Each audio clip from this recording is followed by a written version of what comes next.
If you've ever gone out for a quick stroll and watched a boat hit the Brooklyn Bridge, go ahead and hit that like and subscribe button, folks. Welcome back to another episode of Benzinga's Pre-Market Playbook. It is Wednesday, May 19th, and we have been downgraded.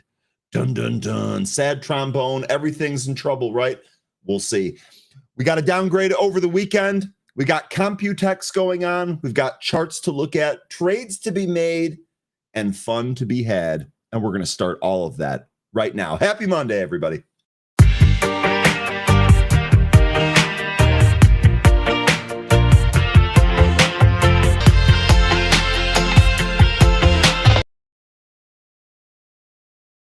Good morning and welcome back, folks. I hope that you all had a wonderful weekend. We've got one more week to get through, and then we have a three-day weekend. So ATL Russ, if you're here, I know last week you said, oh man, it's Friday. We need to get to Monday. Well, guess what? Next week, the market doesn't even open till Tuesday. So the joke is going to be on you.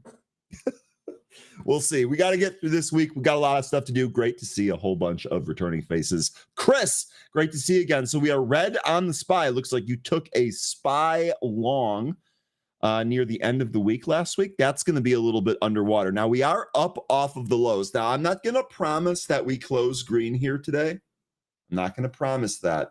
But honestly, would not be terribly shocked. We'll see how it shorts out here.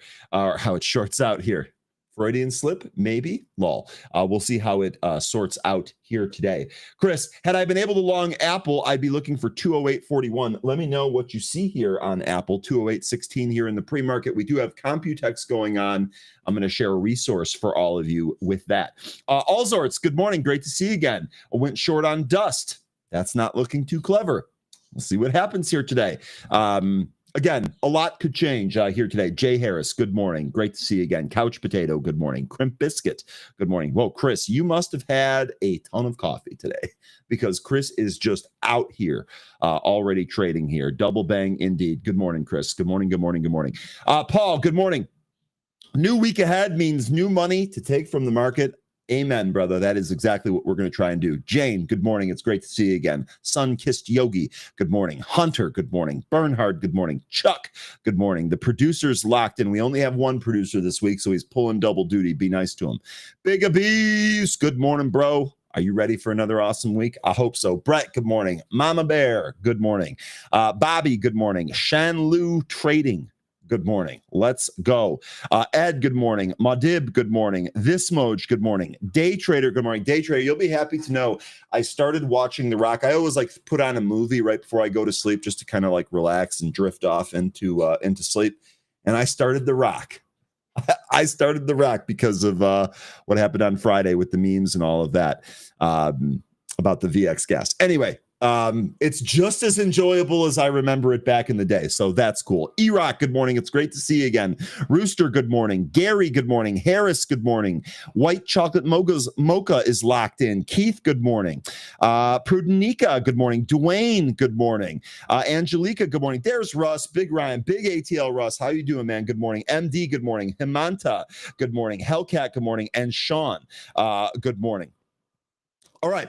Any chance we can look at DFEN chart for any? Yeah, sure. That I think that's one of like the smaller, junkier movers, isn't it, Sean? Added that to the list. We can definitely take a look at that. RKD, good morning. Let's dive in, folks. It's Monday. New week. New opportunities for us. Good morning, Whisk. Good morning, Scott. Great to have you folks back as well. All right, here we go. So this is where we're sitting. If we zoom out a little bit, you can really kind of appreciate some of the move that we've made. And I got some stats to share with you here. I am going to maintain one position from last week, is that I don't necessarily think this is all over. Meaning that I think that there's going to need to be some type of work done before we set new all-time highs, if we in fact even set new all-time highs. The die has not been cast for that. This has been an impressive move off of the lows, but one of the things that we had discussed last week was the ability to maybe chop around up here. the ability to maybe chop around up here, in particular above that 5% pullback level at 582.30. We're currently sitting here at 588.62. We are actually up off of the pre-market lows of 586 and change. So far here, market seems to be responding fairly normally, if you will, to the Moody's downgrade. And we'll discuss how much relevance or impact that has, I'm sure, as the week goes on and as we get more and more information and data. As far as where we're at of the chart, this would be an opportune spot to maybe chop around a little bit. I was actually thrilled. I suspected when I saw the headline late last week that we were not going to open green here. I'm thrilled when I saw the futures last night open. I'm thrilled that they moved down, and I'm even more thrilled that we're not already green here this morning, because to me that would be signs that we are overcooked and really kind of setting up for another kind of big surprising down move. And I don't think anyone wants that. I'm certainly not positioned for that yet, so definitely didn't want that to happen without me being positioned for it. But here we are. S&P futures down 1.02% as of right now. Dow futures down 0.5%, and NASDAQ leading the way down, as it normally does, by 1.44%. So basically, we've crashed all the way to where we were at on Thursday last week. So really not a whole lot on the move down so far, and that's ideal. If we can maybe chop around here, maybe we'll get some negative headlines. Maybe Trump will get mad at somebody and start yelling. We'll get some negative headlines. We'll move down a little bit. Then we'll move up a little bit as the mood changes, and we'll just kind of chop around in here. We do expect NVIDIA's earnings May 28th. We've got Palo Alto this week. So there's a number of things here that getting out of the way wouldn't necessarily be a bad thing. And we talked a lot about the RSI last week. It would be great if we just kind of chop around here, really cool that RSI off, and then we might be able to move higher from there. Now, if we break down, which is also a possibility that we need to be prepared for, we have a couple of really good mile markers in front of us. The 582.30 is for sure going to be the biggest one. We talked about some of these last week, but they are still in play here today. The other thing is that at the low of the candle from Monday of last week, so exactly a week ago, the low that we have here is 577.04. Let's just call that 577. That for sure is going to be a level that we want to hold above. We actually have a gap beneath that down here to 566. So about an 11-point gap if that gap gets filled, if we break and roll to the downside. Also worth noting, we've got the 100-day and the 200-day pretty much converged on top of one another. That goes between 574.50 and 575.50-ish. So that would also be a support level. So we'll see where we go here today. We're obviously going to have headline risk for either headwinds or tailwinds. I don't know what's going to happen. I don't think anyone else knows what is going to happen ahead of time, but this is kind of what we got. Let's do a quick look at things ahead for the week. Then we can dive into some of the news. Also, keep throwing out charts or tickers that you want to take a look at today. C Boogie wanted to ask about Snowflake. Yes, let me absolutely add that to the list. I will add some of these tickers to the list when we get past some of the news here. We go to ticker time. We'll take a look at as many of these as we can. No problem there. Okay, let's take a quick look ahead at the week here for economic events. These are notes from my producer, so blame him if I get it wrong. LOL, just kidding, producer. I love you. I think every Fed speaker is speaking at some point or another this week. So we are going to have lots of talking heads giving their opinion on the market, and that may move things. We've seen that before. Today, 8:30, Fred Bostic was speaking. We actually just saw that, I believe. Well, anyway, they had Bostic on CNBC. I don't know if that's the actual speech here. They had Bostic on CNBC. He's already talking. Jefferson and Williams will speak. Logan's speech and Kashkari speaks. So Jefferson and Williams are scheduled for 8:45. Logan is scheduled for 1:15, and Kashkari is scheduled for 1:30. On Tuesday, we've got Barkin and Bostic speaking, as well as Collins and Musalam. Then on Wednesday, we've got oil and gas, and we've got Barkin speaking again. He's going to be barking, one might say. Okay, I'm done. Thursday, we have the initial jobless claims and the S&P Global PMI flash, as well as existing home sales. Then we've got Fed Williams flapping his gums in the afternoon. On Sunday, we have Powell speaking. That's notable because the market is closed in observance of Memorial Day on Monday. So as mentioned earlier, we got a 3-day weekend coming up here. You might anticipate some selling going into a 3-day weekend, especially with the way some of the macro things flesh out this week. There might not be traders that want to add new risk ahead of a long weekend, especially if there's something that we're kind of anticipating. So all of those things to be considered. Thankfully, it's Monday, and we've got 5 sessions here to work through all of that. As far as earnings, well, here, let me actually go to the Benzinga morning update. We don't really have any important data points here today. It does list the Fed speakers in here. We already kind of talked about the market being a little red here, being under pressure from that Moody's downgrade. A couple of other things here. We do have one IPO here. This is the OFA group, ticker OFAL. They're going to IPO here at 450. Today. Well, that was what it was priced at. We'll see what it actually opens at. This is another one. I have no line on this one. I don't know what to anticipate, but OFAL new issue here today. So we'll see how that trades. We did have some initiations here today that are notable. Reddit got an equal weight from Wells Fargo with a 115 price target. Reddit down here. What is it? That's say 6%.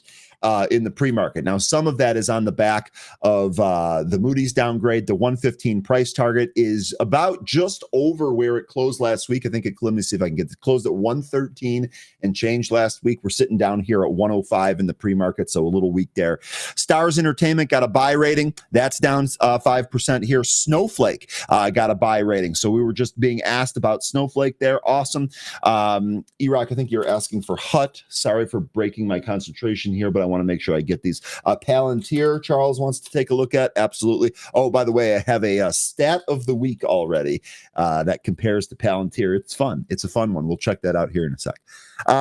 Okay, so Snow, sorry, I got distracted there. Snow, buy rating from Rosenblatt, 205 price target, stocks down 1.5%. Given the way some of the tech names are down here today, that's actually not bad. So it does look like that initiation there is helping. Ring Central, also getting initiated there by Rosenblatt.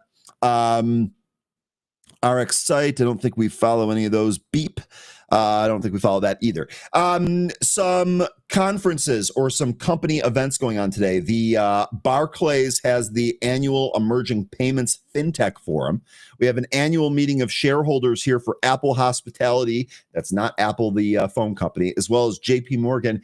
There were some notes this morning about Jamie Dimon leaving in the next 5 years. I don't think anyone quite knows when he's going to leave. Maybe we get some information out of that at the meeting of shareholders. I don't know, though. Heart Failure 2025 Congress, CYTK, is going to present there or have some type of speaking slot. We've traded this one before. I'm not sure what to expect out of this, but just mentioning that we've traded that one before. An Investors Day for JP Morgan, the American Thoracic Society, that's going to have some other biotech names in there. We'll see if anything comes out of there. And then tomorrow we've got some of the RBC capital market stuff. I'm sure we'll take a look at that there tomorrow. We talked a little bit about the downgrade. We talked a little bit about earnings here. I think we're almost done here. Upgrades, Williams-Sonoma getting an equal weight.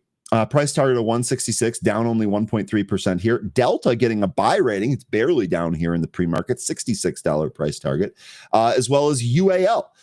Buy rating there from UBS. In fact, UBS upgrading both of those airlines. And Loop Capital upgrading Charter Communications, ticker CHTR. Okay, so that's a quick look around the horn there. We already took a look at the SPY chart. Let's dive into some of the news here real quick and make sure I didn't miss anything.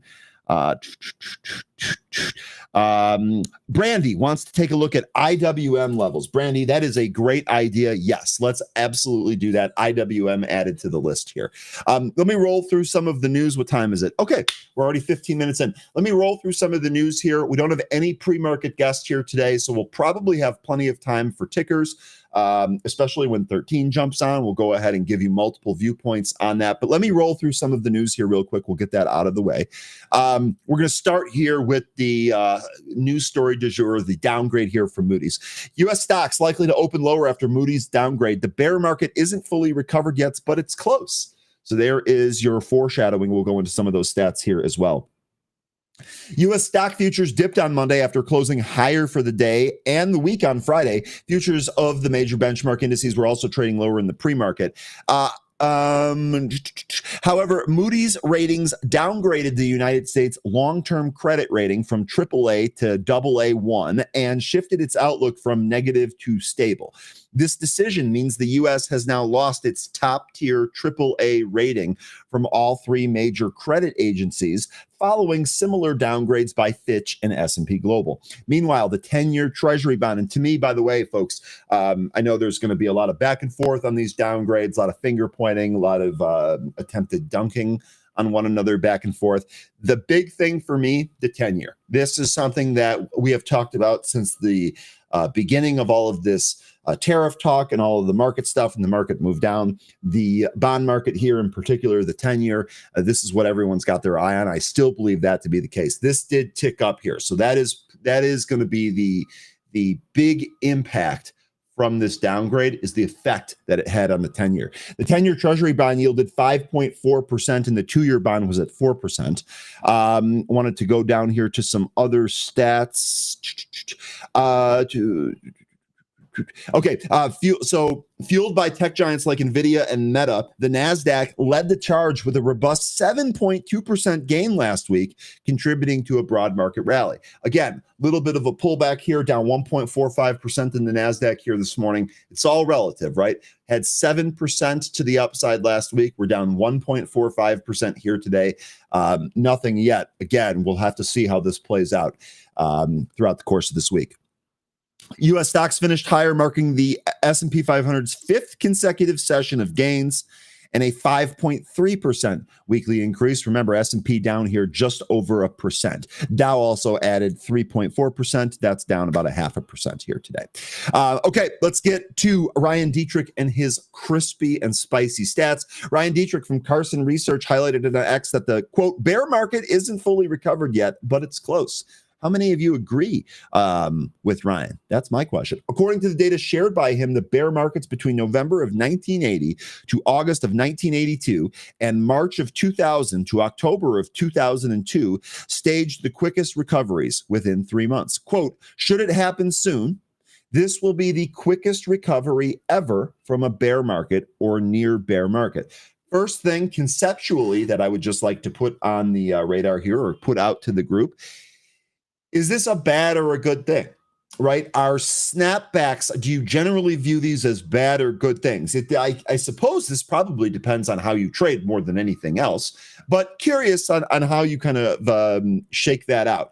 I personally prefer V bottoms, but that's because I'm locked in front of my computer every single day, and I'm always looking. Even if I stroll out to the golf course midday, I'm always checking my phone like a degenerate. So, to me, V bottoms are the best. They bring with it their own problems. There's a case to be made for a market that really kind of sells off and chops around, gives time for price to discover where it really wants to be, and allows folks to add at discounted prices. We had talked about this. Anyone that is still paying into any type of retirement account should be really, really happy about a market that was selling off at least somewhat.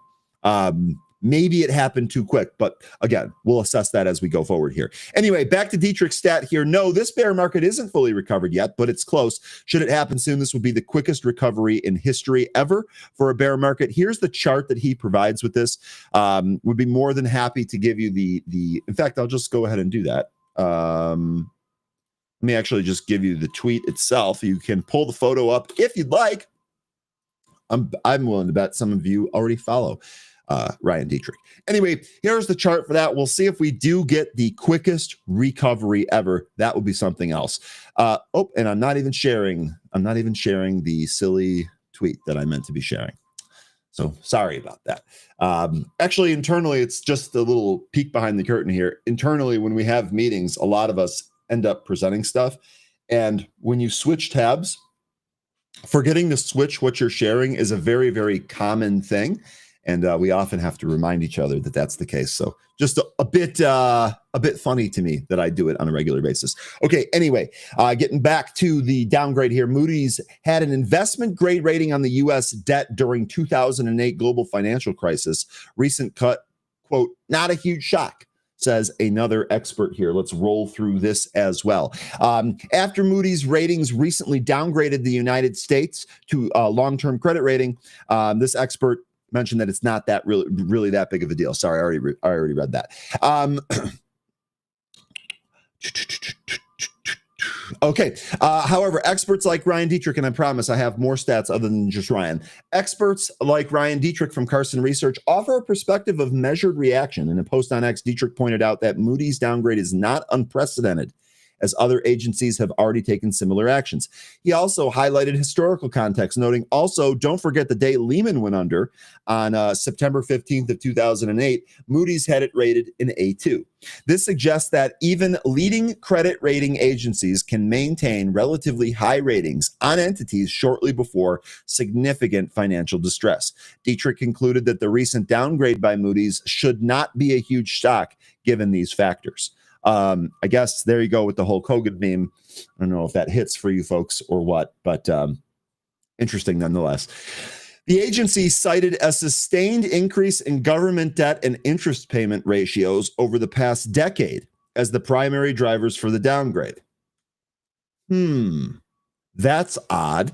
Moody's projects the U.S. debt to GDP ratio to rise from nearly 100% in 2025 to approximately 130% by 2035. In a statement released in late March, Moody's noted that even under favorable economic conditions, the affordability of U.S. debt remains significantly weaker compared to the AAA-rated and highly rated sovereign nations. Moody's also pointed to the consistent failure of successive U.S. administrations and Congress to implement measures that would reverse large annual fiscal deficits and increasing the cost interest of payments. Okay, for 100 points, who can tell me who's trying to reduce some of that outlay?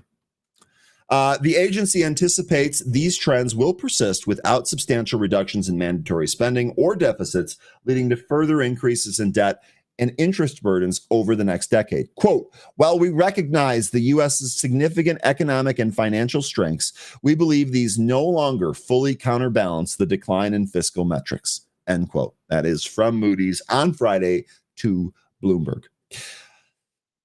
Okay, next here, we're going to talk about NVIDIA, and actually, I'm going to start with the NVIDIA chart. I'm actually going to break up some of this news a little bit. I'm going to remember to switch to the NVIDIA chart so that the story that I just told doesn't get me again. And you know what else? I actually have to extend this channel out here because we broke out of that. All right, here is your NVIDIA chart. Some really constructive action here on NVIDIA in the recent weeks. Where does it end? What happens next? That is the $64,000 question. So the big good piece of news here on NVIDIA is we broke out of this parallel channel. This parallel channel really goes back to the end of last year, depending on where you start it. We also reclaimed the 200-day. We did trade up towards this 138-ish volume point of control. Again, that really incorporates the fall of last year and all of this year.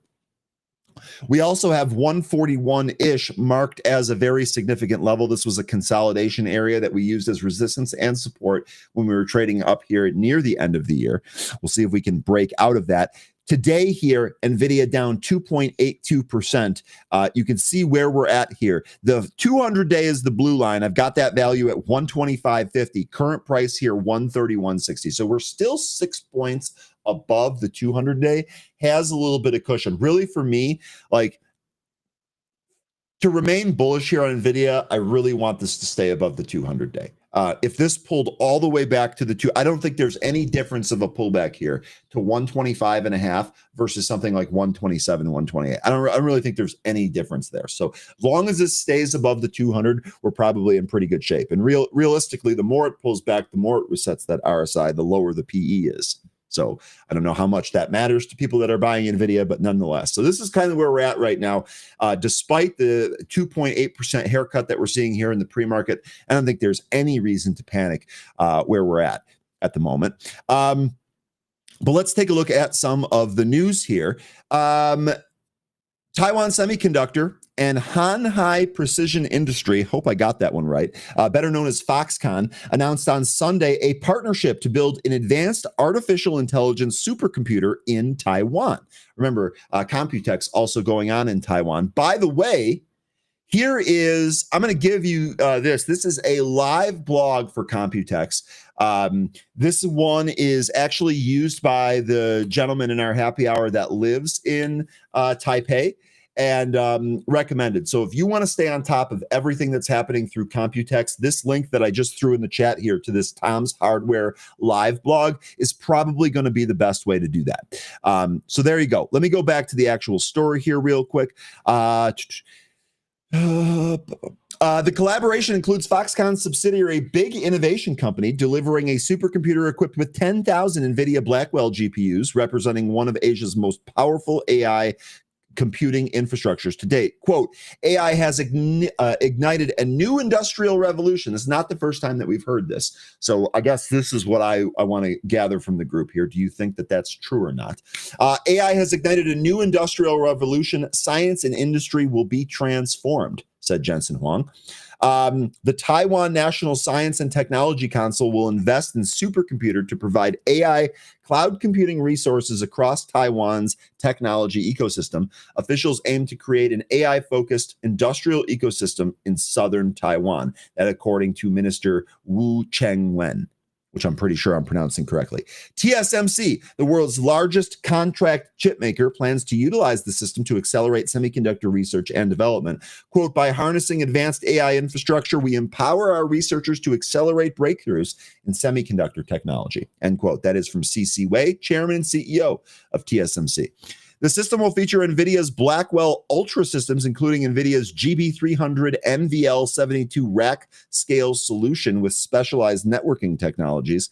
Big Innovation Cloud will also participate in the NVIDIA DGX Cloud Lepton Marketplace, providing enterprises and research institutions across access to advanced GPU resources. I love that they're using things like from the quantum world, like lepton, and like they're using all of these scientific words to name some of their products. That just makes the inner nerd in me absolutely blush with delight. I love little stuff like that, but that's because I'm a dork.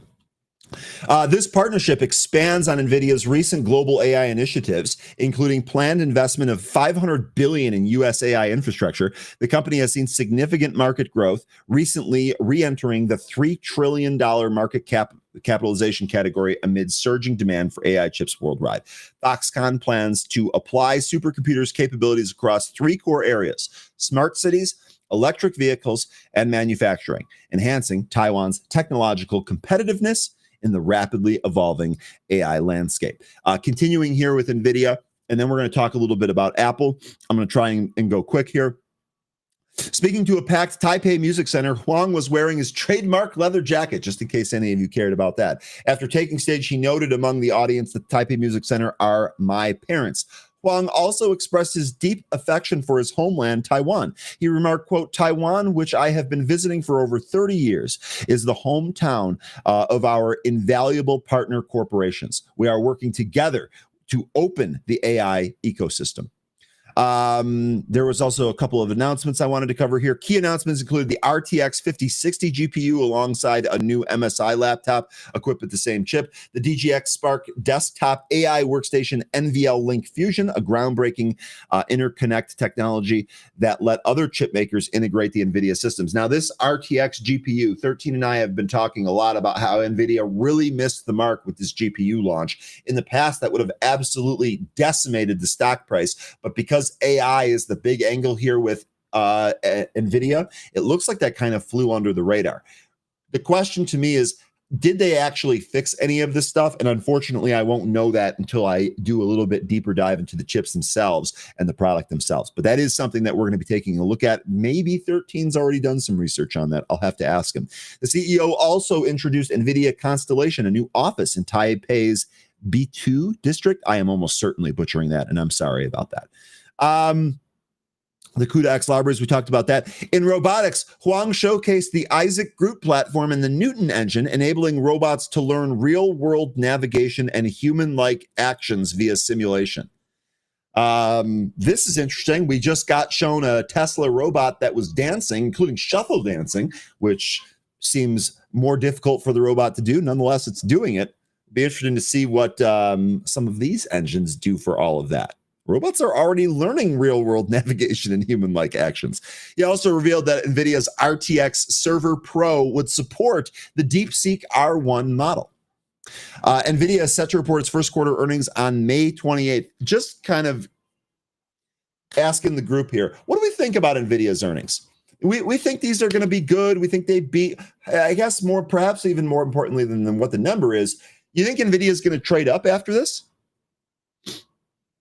That's my question. I can make a case for both. Not sure where I sit there. No position yet for these NVIDIA earnings, but can't wait for that. Okay, so this is just about the price action, which we don't need. Okay, next here that I want to talk about, we're actually going to go to Apple. Chris, I know that you were already trading Apple here today. We're going to start with the chart, then we're going to talk about some of the news.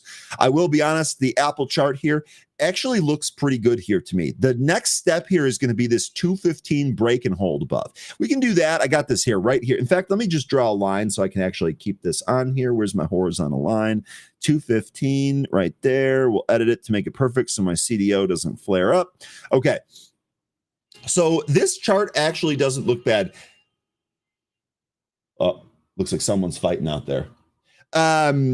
We really do need to get above 215. We've kind of tested that a couple of times recently and haven't been able to get above that. I think if we get above that, that probably puts 226 in play for a next possible target. We'll see. It does also look like on the chart here, we have a potential gap to fill up to 220. So 220 to 226 should be the next resistance area for Apple if we're able to break above and close above that 215 mark. This is what it looks like. Also, really quick, this would probably be a decent trend for us to follow. I'm actually going to draw it through the body of the candle. Gives it a little bit more of an aggressive slope there. We'll see if Apple can break that downtrend. Again, that also goes back to the end of 2024. Okay, let me go to the Apple news story here real quick. Apple confronts a strategic manufacturing dilemma as President Trump directly told Tim Cook to avoid building in India. Wah, wah. After Apple ramps up iPhone production in India, experts warn that the recent U.S.-China trade reset could derail Delhi's factory ambitions and threaten Apple's long-term value-added growth plans. Boy, that sounds really terrible, doesn't it? Trump revealed during a Qatar news conference, he told Cook, quote, "Tim, you're my friend. We treated you very good, but now I hear you're building all over India, and I don't want you building in India," end quote. Sorry for chuckling. Just the way he talks makes me laugh. The president criticized India as one of the highest tariff nations in the world and noted it is, quote, very hard to sell into India. AJ Srivastava of Delhi's Global Trade Research Institute warns that India's low-cost assembly lines may survive, but value-added growth is in danger as manufacturing investments could stall or head back to China. Meanwhile, other Asian competitors like Vietnam, Thailand, Cambodia, and Malaysia with simpler tax regimes and lower tariffs continue to attract export manufacturing, underscoring NVIDIA's challenge in retaining relocated supply chains. Seems like that also puts them in the corner for making a deal with Trump on tariffs.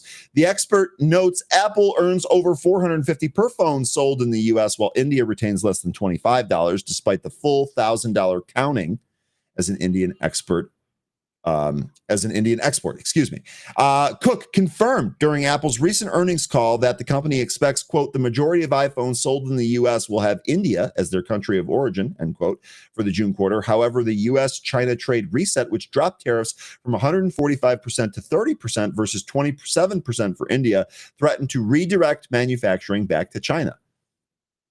Wedbush analyst Dan Ives anticipates Apple could increase the iPhone assembly production in India to 60 to 65% by fall in a best case scenario, but could easily pivot back to China-driven iPhone strategy depending on the tariff negotiations. Trump separately revealed Cook plans to boost U.S. investment to $500 billion, including AI server assembly in Houston.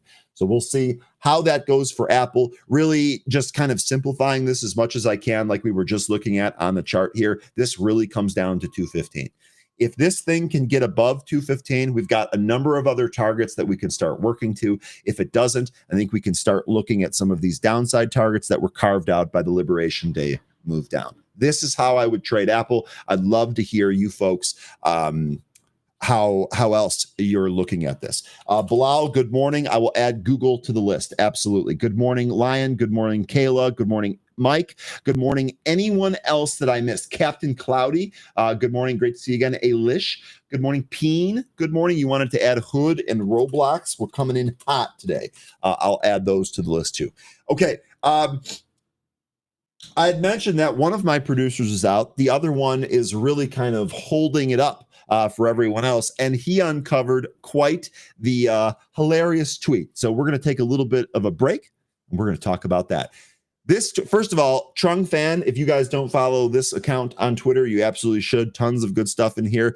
A bull case for Apple, this is titled. If AirPods, just the AirPods alone, were a publicly traded company with the price to sales ratio of Palantir, they'd be worth $4.2 trillion. This, of course, a poke at Palantir's valuation and how ridiculous it is. The calculation as follows. Palantir does $2.8 billion in revenue and a $300 billion market cap. AirPods have do $40 billion in revenue.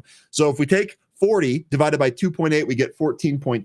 14.2 times the $300 billion market cap values the Apple AirPods as a publicly traded entity at $4.2 trillion. LOL.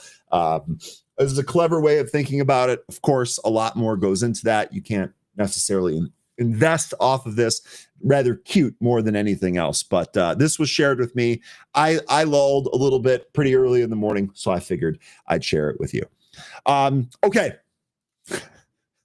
Let's go back here. And now I want to talk about one of the stocks that pretty much dominated last week. And this is really where you folks are going to come in here.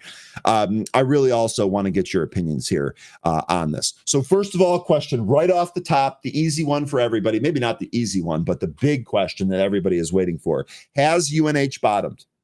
Is the bottom already put in for UNH? Now, we're going to talk about some of the news here, but this is basically what we're going to be thinking about. I know a lot of you really made a bunch of money on UNH last week, shorting it. Congratulations to all of you that did that. Some, let's call it backwards looking register rings for any of you that I might have missed. That wasn't intentional, of course. Now the question is, well, the easy trade on the short side, probably done. Maybe there is some more downside, but it might not be as easy to capture. When do we load this long? Now, some of you have already been thinking about this as long line. I'm pretty sure you started to scale into this via leaps, excuse me. So let me know. I know that this is going to be a big topic of discussion, and we will continue to track all of this. But I do have some news here for you today. United Health CEO, other insiders buy millions in stock as it sinks over 23% in a week. The move gets a, quote, mixed reaction. What's going on here? Let's dive in. As shares of ticker UNH, United Health Group, witness a steep decline, company insiders are stepping up to the plate with a series of insider buys, which analysts and experts say is, quote, a strong signal, end quote. On Saturday, a popular investment newsletter, the Kobisi letter, by the way, this is another one here that I follow and I recommend all of you follow. Folks, I don't have deals with any of these other companies. My Twitter feed has been an amalgamation of valuable information that I have been procuring since late 2013 when I started to look into this. I've customized my feed over the time by adding things that I find valuable and removing things that I don't find valuable. A lot of these Twitter handles that I'm recommending to you, I'm recommending them to you not because someone at work told me to do it, not because I'm getting paid or anything like that. It's literally just because I've ended up using this account to gather valuable information at some point in the past, and I read it on a regular basis. The Kobesi letter is exactly one of those. So take that for whatever it's worth. I've been spending a lot of time trying to make the Twitter feed or the X feed into something that is usable for me. And a lot of these that we quote here, that we talk about, are definitely a part of that. On Saturday, popular investment letter, the Kobisi letter, shared a post on X highlighting United Healthcare's new CEO, Stephen Hemsley, acquiring a significant stake in the company, worth $25 million, according to filings with the Securities and Exchange Commission. Here's the actual link to the tweet for any of you that don't have it already. I'll go ahead and throw that in the chat there. He's the latest of multiple insiders to be buying shares amid the historic decline.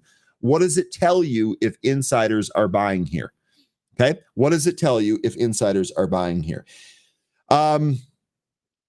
Referring to three directors. So that quote there that I just read you referred to three directors: Timothy Flynn, Kristen Gill, and John Noseworthy, who purchased shares worth 491,000, 1 million, and 93,000 respectively in the company last week.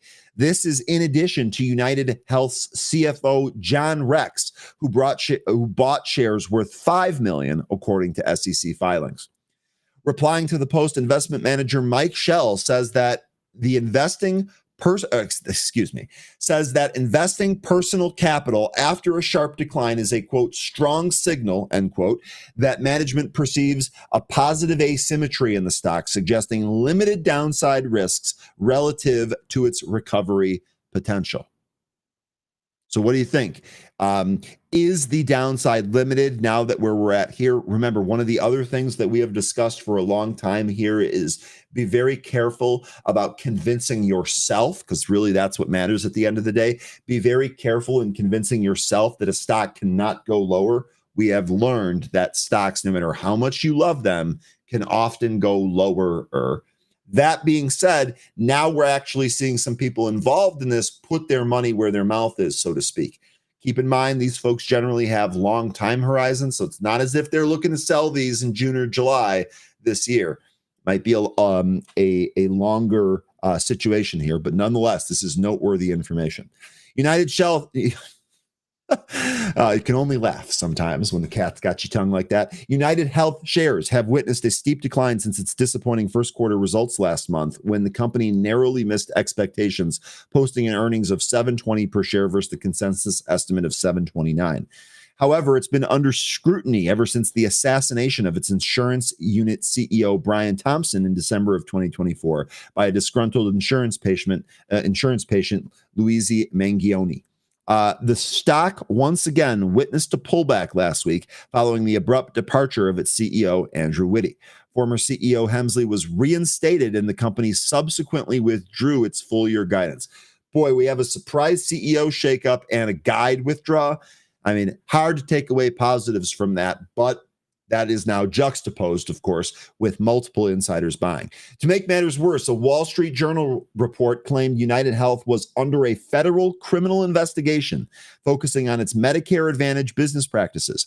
The company refuted these claims, saying it has not been notified of any supposed criminal investigation by the Department of Justice. While several experts see this rating of insider buying as a sign of a turnaround to come, investor Jeremy Lefebvre, I think that's how you pronounce it, Lefebvre. Sorry, Jeremy. You're a cool dude. I'm sorry for butchering your name. Posted on X calling the company, quote, straight trash, end quote. People want to know my opinion of UNH. Straight trash. They are going through years of investigations, and it will be a mess. Doesn't mean it can't work for a short-term trade, but it reminds me of Boeing stock many years ago. Boeing's is still a mess now. Your opinion. So there you go. Lefebvre said that the company will go through years of investigation and it will be a mess before drawing parallels with Boeing, which he says is a mess now. United Health shares were up 6.4% on Friday. Had a nice little bounce there. I'm sure some of you traded that. That's great. Following news of the insider buying, but shares are down 1.46% here today. Stock remains down 42.14% year to date and 53.8% from its all-time highs in November last year. So you tell me, folks, what is the deal with UNH? Are we buyers of this? Is the bottom in? What are we doing next? This, I think, is going to be, I mean, this stock has already been probably one of the biggest money makers in the history of this show, at least for those that played it, certainly of last week. The question, again, kind of going back to our Wayne Gretzky approach of skating to where the puck is going rather than where the puck is, where does this go next, right? So it looks like we have a case here to be made for both sides. You got insiders, people that are there knowing it, saying, we're going to put our money where our mouth is. You've got others say, boy, this is going to go on for a long time. Who knows how bad the investigation, who knows what the investigation is going to turn up and how bad it might be. And that makes the market. That means we're going to be able to play it. So I'd love to know how we are playing this here. Let me catch up with some of the quotes here. Okay. Sanctuary City Soldier taking that tweet literally, saying Palantir has far more products and services than AirPods will ever have. That's true. For those of you that have AirPods, you like them, right? Like they're pretty good. Their AirPods are pretty good. I have both the AirPod Pro, I think AirPod 2 Pro or whatever, and also the Galaxy Bud 2 Pro. Honestly, they're both excellent. The only advantage that I would give to the Apple AirPods is that when you have that in an Apple ecosystem, you get a little bit more control. The noise canceling, auto stopping when you start talking is a pretty cool feature, although it triggers accidentally. Anyway, they're both really awesome. Those AirPods are pretty sweet. Producer, thank you.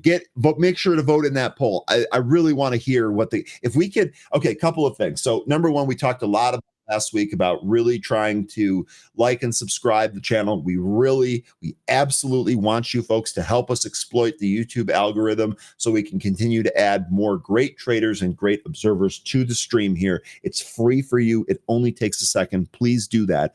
But one of the other things that we're going to be able to do is also grow the audience for these polls. I'm going to try and get you social sentiment on all of the big issues here. We've done that with Tesla. We've done that with tariffs. Now we've done that with whether or not the market closes green or red, for heaven's sakes. Now we're going to do that here with UNH. I look forward to these, and I also want to be able to turn these over to our content team to maybe make some more content out of. So please help us. If we are helping you at all, please help us by hitting the like and subscribe and participating in these polls. We greatly appreciate it. For me, 13, the producers, and everyone here at Benzinga, we really, really appreciate that. Let me keep rolling through here. Actually, you know what? Before I roll through here, we're going to reduce the amount of dead air while I'm reading your folks' comments here. Let's welcome on 13. Let's see if he survived another weekend. 13, how you doing, man? I had a good weekend. I survived just fine. So How was yours? It was excellent. I was surviving like you wouldn't believe. I played a new golf course with my buddy on Saturday. That was a ton of fun. I ended up washing my car at my buddy's house on Sunday. I forgot how therapeutic car washing and detailing is for me. And oh my God, I just had a great, great weekend. The sports were great. The food was great. The weather was great. I got no complaints. I had a friend that just got his master's degree, so we went and celebrated that on Saturday, and so that's over. I'm glad that's over because we didn't get to see a whole bunch of him, and now he's going to be back in our circle again. So it's awesome. Great that he's going to be all finished with that. Did some floor and decor shopping. We've got a bathroom, we got a tile, and tried out the new Doom Dark Ages game. That was fun. Okay, sweet. That sounds like a loaded up weekend. Don't forget, 13, we've got a 3-day weekend coming up this weekend because Monday, the market and Benzinga is closed in observance of Memorial Day. So should have another one coming up here. Okay, real quick, I don't know if you heard as you joined right there, I was talking a little bit about UNH. Basically, what I'm asking here is whether or not the bottom is in or not. And I wanted to ask the group here, and the group did not disappoint. Lion saying, yes, the bottom is in. I think, yes, Ryan, LOL. I think that's what that is. If I'm putting words in your mouth, please correct me. Ryan Summerall said, Palantir is too dynamic for any Apple product to compete with long term. I agree with you there. It's tongue-in-cheek, but you're right. Palantir fans will never admit that it's overvalued. Mike, so this might be a controversial comment for some. Mike, I think you're completely correct. The other thing that I would offer here is that it might not even matter. That sounds crazy. Might not even matter, or it might take a while for that to matter. Mike, I'm with you. The valuation of Palantir is what has kept me out of it. To be fair, wrongly, as the thing moved from 60 to 120 plus. I mean, thing's just an absolute monster. Good morning, Harley. Good morning, Eris Stock Market. For as long as I've been coming here, Ryan, you put everybody first. Much appreciated. You're welcome, Tom. I don't think that groups like this work their intended way if the group members don't come first. I think this is one of the big difference between like a paid Discord room and something like this. Just as an aside there. Those are long-term buys. Okay, Izzy, so getting back to UNH, you're talking about those insider buys being long-term buys. Indeed, John mentioning that this caught a downgrade here today. I think we covered that. Did I miss that one here? Can't remember. Which one was that? And the candle we got on Thursday. No, I don't think so. Candle.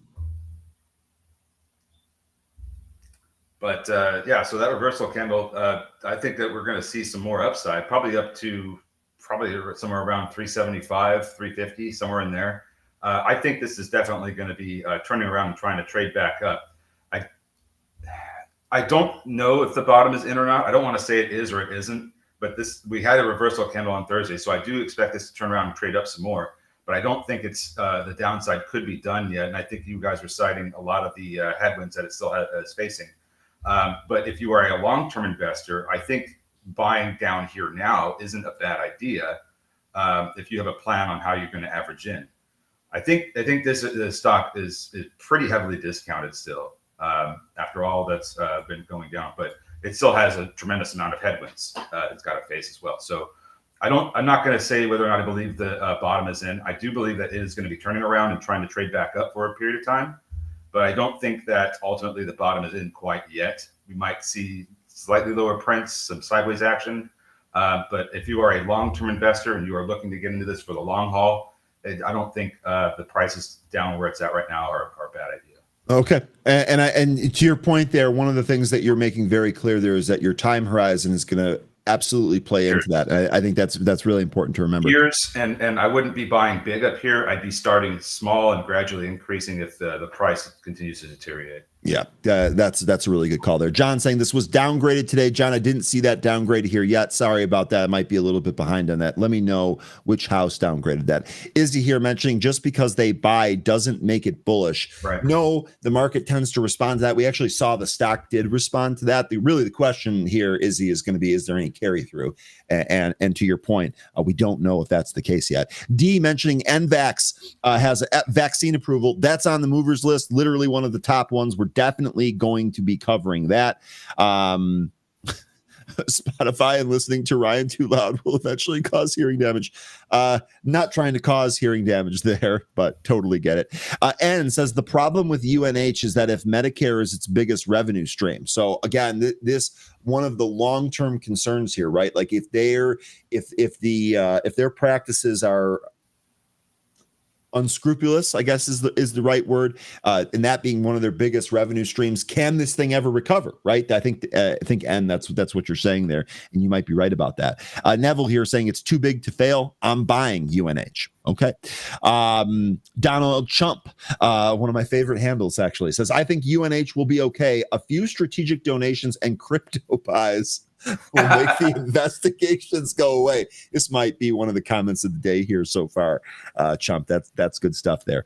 Ryan, I have a car for you to detail. Okay, no problem. Big B saying that Truist, the bank, they cut the target on UNH, but they kept their buy rating on it. Okay. UNH is barely profitable, while you guys did not disappoint here. Olivia, shout out. Enjoy school today. Zach, sorry if I'm a little too late for that. Hopefully I caught that. Have a good day at school, Olivia. Be sure to smile. That makes school go by faster. It's a life hack for all you young kids out there. Ryan, you should have been a banker. You hold our, quote, interest. So I actually gave my hand at being a banker. It sucked, at least from my end of the whole thing. I absolutely hated it. Did not have a great boss at that job, though. Okay. All right, 13. So really good breakdown there on UNH. I do have a list of bigger stocks that folks want to take a look at here, sure, including the IWM and Palantir. But do you want to just really quickly rip through some of these movers, get that out of the way, and then focus on ticker time? Yeah, the movers list is not very big either. There's not a lot on there. So we can just go ahead and knock those out. Perfect. And then, we'll get to what everybody wants to look at. Okay. First one here, it looks like is going to be PTIX. Was this on your list to cover here? Yep. Okay, so I'm just going to go ahead and read this, and I'll kick it over to you here. As Protogenic Therapeutics and Phalanx, Phytanix. Having trouble here this morning, 13. Protogenic Therapeutics and Phytanix enter a business combination in an all-stock transaction. As calculated on a fully diluted basis, post-combination pre-financing ownership will be approximately 35% for the pre-combination stockholders of the company and approximately 65% So do we have even a trade here, or is this just done? This is not one of those where it's like a takeover and whoever's buying PTIX or whoever's a hold of it is going to get a value amount for that. No, this is just two companies merging together, all stock transaction. So if you're a holder of PTIX, once this is all done, the value of that company, you're going to be a 35. Basically, your shares going to represent 35% of the value of that company. That's what they were trying to tell you on a fully diluted basis there. So great. It should work out better for Protogenic. This company didn't really have the greatest looking balance sheet. They just went through a reverse split. I believe they were trying to regain NASDAQ compliance. I didn't look that far, but I did see they did a reverse split back in late April. They also have a high short interest, 50% of the float being shorted. And one day to cover, of course, because now the float is 470,000 shares. But this could still continue to squeeze a bit, I believe, maybe following a little bit of a cooling bit. But I think this may end up going up to 10. If you look at a daily chart, you can see how $10 has been a bit of a support turn resistance area. You'd have to probably look a little bit more to the left. But no, I mean, it's as clear as day, dude. It's right here. Yeah, so it's right in here. And you know what else? 13 is look that. to the left some more. Look to the left some more. There you go. So support turn resistance. Yeah, there you go. Right in here. So, yep. I kind of like $10 as another area I'm watching for. That's where I'd be looking next. Beyond that, we can get into that later. But it's usually when it gets up to about these levels or the 200 EMA on the daily, it tends to get rejected and start trading back down to where it began. So that's what could end up happening here today. Don't really have any interest in holding on to this for the merger, but this is something that could probably see $10 if we keep with the volume that it's having right now. Okay, really good stuff there. It looks like somebody was trading this one too.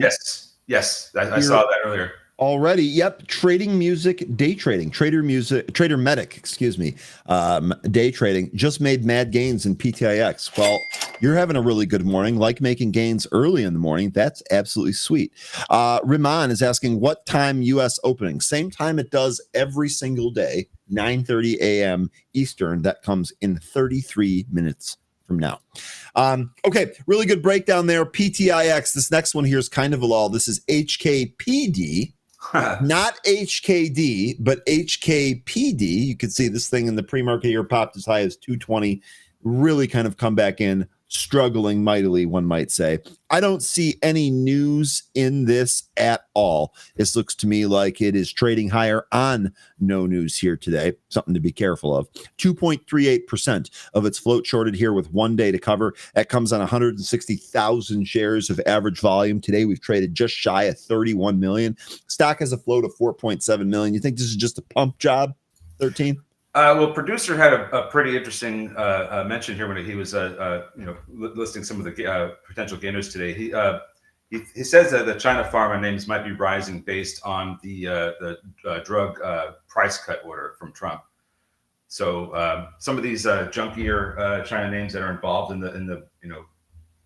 biotech. I know this isn't one, but they're thinking that that's what's maybe lifting some of these China names today. As far as this one goes, this is more in air freight and logistics. So that could also be, the tariff deal that happened over last weekend, helping reignite this company. But this also is in the pharmaceutical spaces in that they transport them.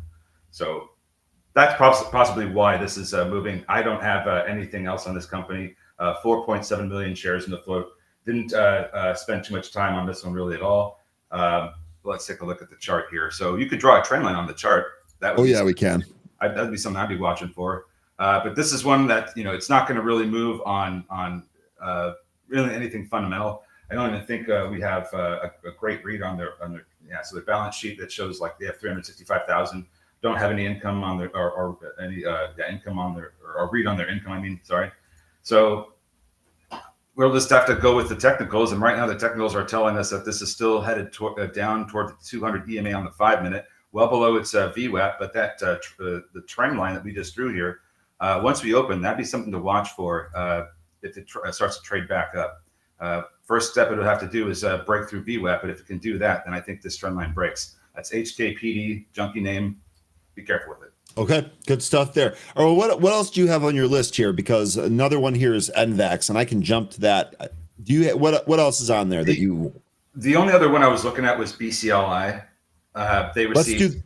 Let's do that one first then, since it's on your list here. Here is BCLI. This is going to be Brainstorm Cell. Brainstorm Cell Therapeutic shares are trading higher after the company received FDA clearance to initiate its phase 3B trial of Neuron. Clever name there, for the treatment of ALS, Lou Gehrig's disease. All right.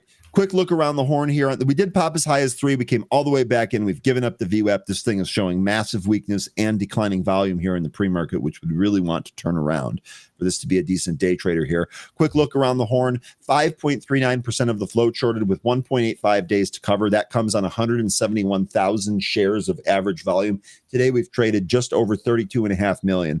The float on this company is 5.4 million. So it's pretty much right in the butter zone of what we're looking at. What do you think here, 13? What do you got with these, with the different, or with this phase 3 trial news that we got today? Yeah, I was looking at their pipeline, and great. They got clearance for phase 3. Wonderful. Where's the cash coming from? The company needs cash. I anticipate they'll raise it somehow. I haven't seen any offerings that have been filed, so we could see something like that today. Yep. One thing about this drug they've been working on, it takes a very long time for them to work through their clinical trials with this particular drug they're talking about. I think they started their phase 2 back, I believe it was, I'd have to go and look again, but I think it was well before the pandemic. So this company takes a long time to go from one stage to the next. And now they're just getting clearance for phase 3. Now, I believe there are multiple cohorts going on with this phase, but still, to have that amount of time it takes to go from one phase to the next, this isn't one that I'd even want to own for the possibility that you might get a headline. It could come 10 years from now that they've concluded their phase 3 trials, and there's no guarantee that it can be good or not. So I think this is something that you should really stay away from, or if you're just going to trade it, be out of it, be done with it, because you do not want to get caught in something like this. Technicals only, tight stops. That's what I'm hearing from you. Don't hold. That one seems really simple there. Okay, really good breakdown there.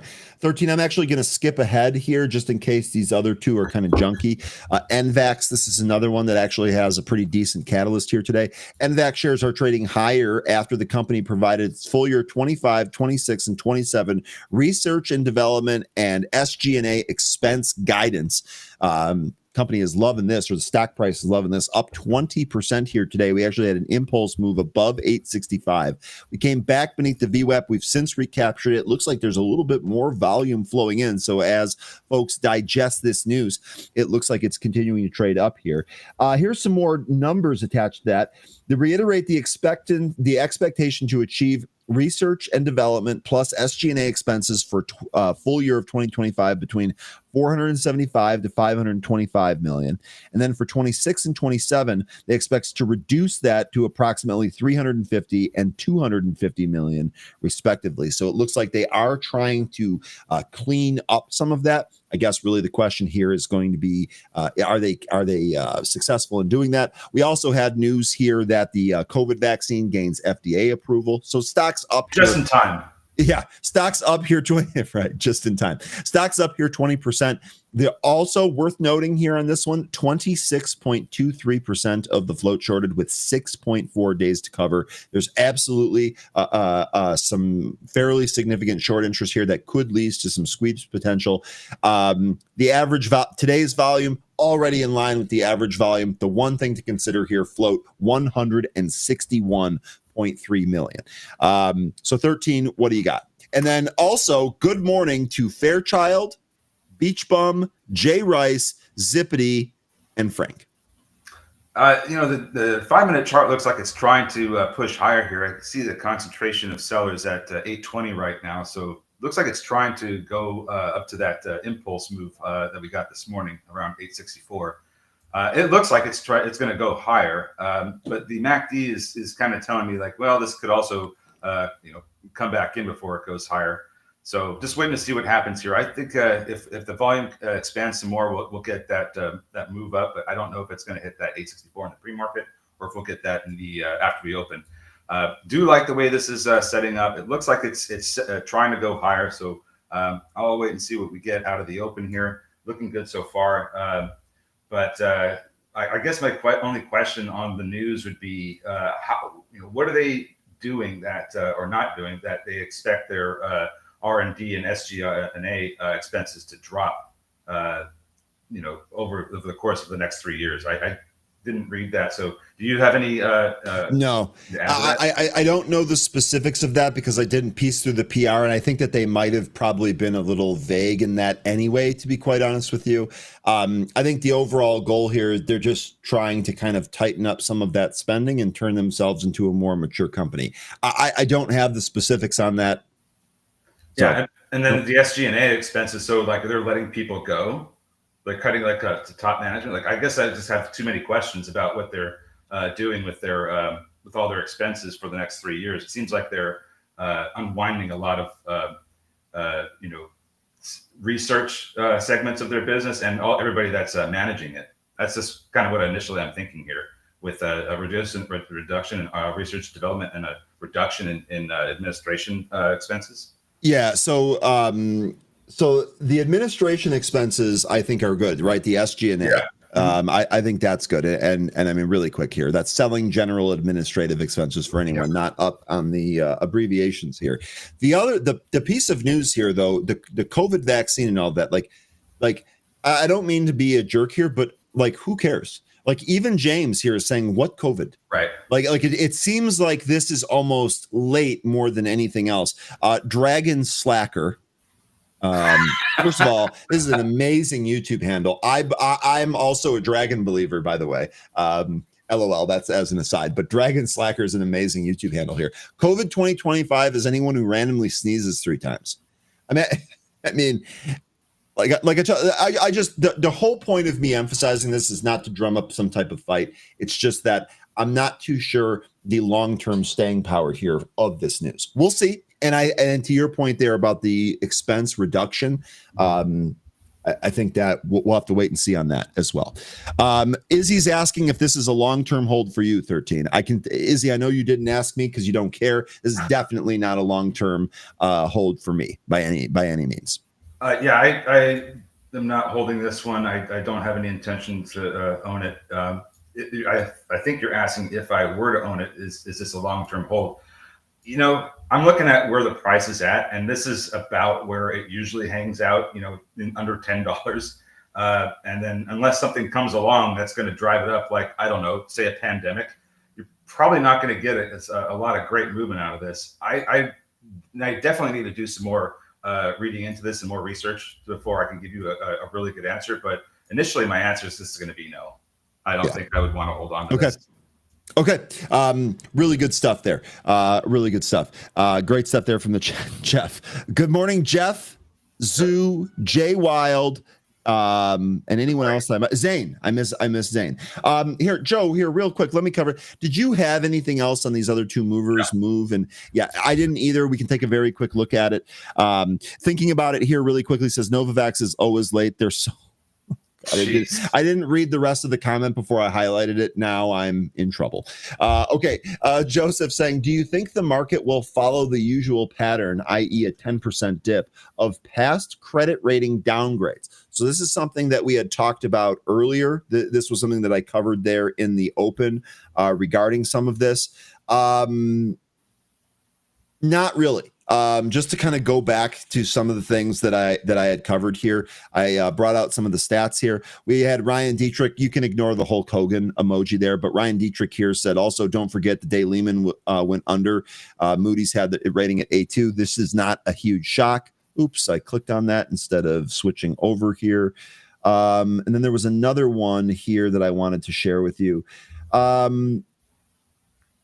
Here, meanwhile, Jim Cramer. Now, you take this for whatever it's worth. Jim Cramer recalled that the market dropped 6.7% after the last downgrade back in 2011, but it ultimately meant nothing.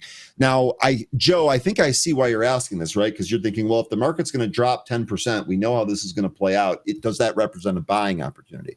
So I see where you're going with that. I can't tell you what the future is going to do. I asked the 8-ball, and even that gets it wrong, but we'll try, and maybe we should dig the 8-ball out here and see if this matters.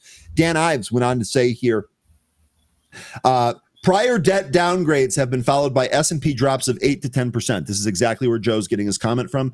Niles noted, adding that today tariff rollbacks is driving a pickup in the economy and the decline should be less.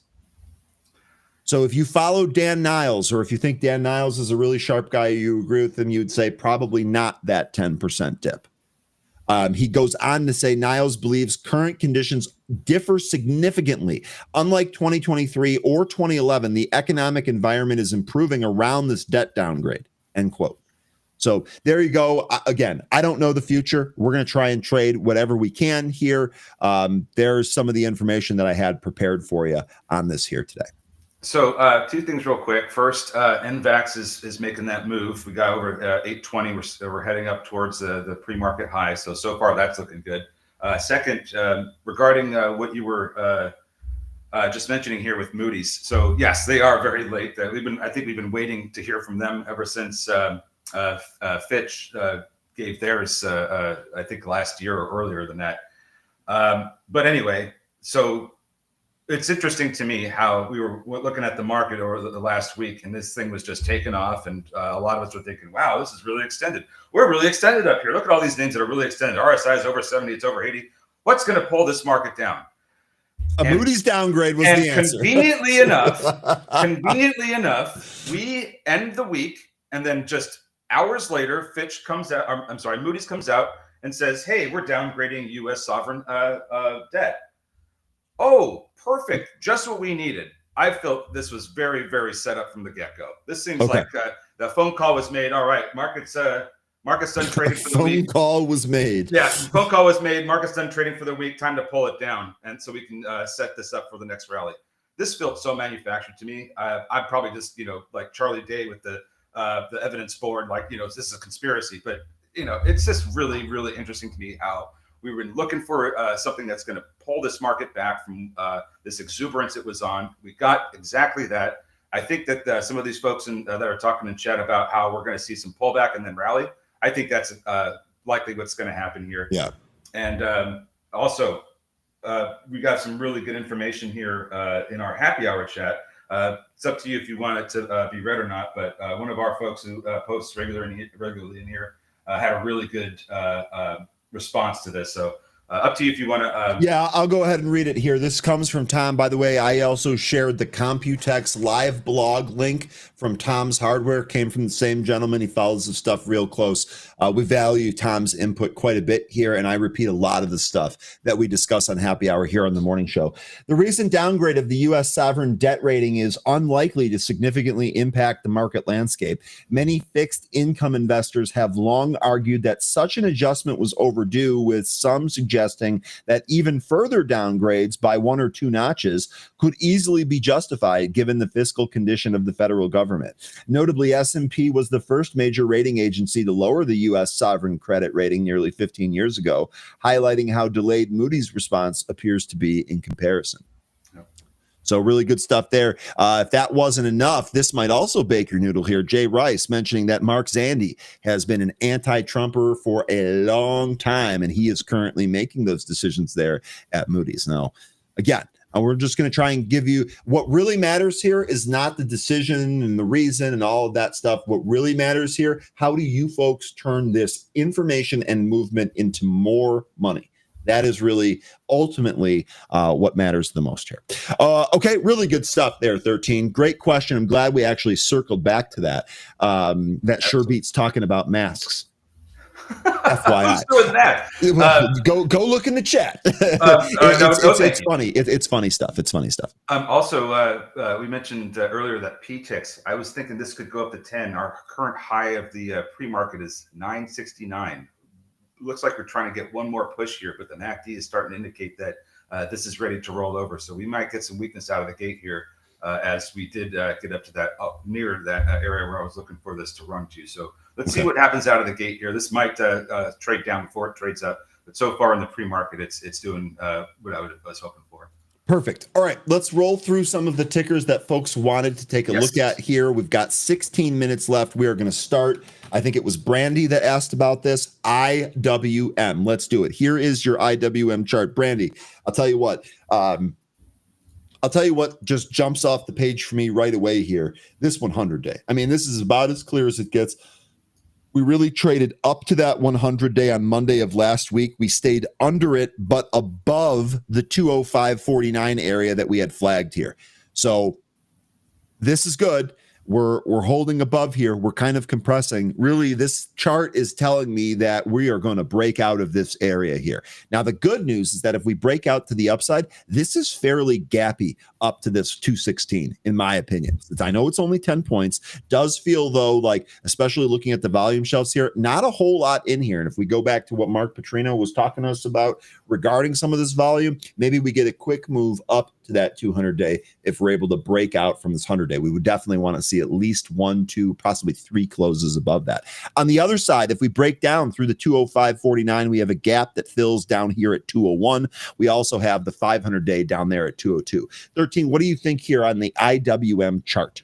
I see you have 205.49 as a line drawn there. You remember what that's from? I don't off the top of my head, no. I'll tell you what it's from. It is the 2023 high. Okay. So that's, I mean, I think I was the one that told you to put that on there because it was going to come back into play. Sure enough, I think that's going to be one of the areas to watch for support. That's one area I have. There's also a trend line and another line at 202 that I have as support. That's down near the 500-day SMA. But I think that because we're in this kind of a consolidation area from 2021, that high is going to be something worth watching. I think if we continue to hold that, we're going to trade further up into the consolidation area that we just entered last week. Okay. So yeah, those are the levels I'm looking for as support. Those are the levels I'm looking for as resistance. I have 208.76 as another resistance area. That actually, when we were trading up in March after we had fallen, the rebound, it hit that 208.76 level, then went lower.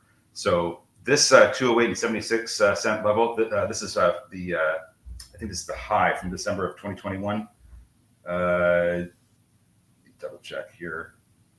No, this was a support area from December of 2021.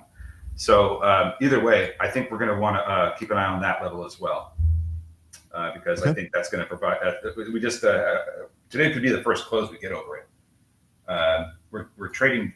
Yesterday. I'm sorry, yesterday. Friday was the first close we got over it. Now we're trading back down. So that 205.49 high from 2023, that's going to be support. We need to retake that 208.76 level though. And it couldn't have been 205.50. I mean, it couldn't have been just 1 penny higher. It could. I mean, that would guy that year. This would just really helped my OCD if it could have been 1 penny higher. 13. Okay, let's keep rolling through the list here. The next one that we had here was DFEN. That's ticker DFEN. This is your direction aerospace and defense bull at 3x shares. So this is your levered vehicle for the defense spending.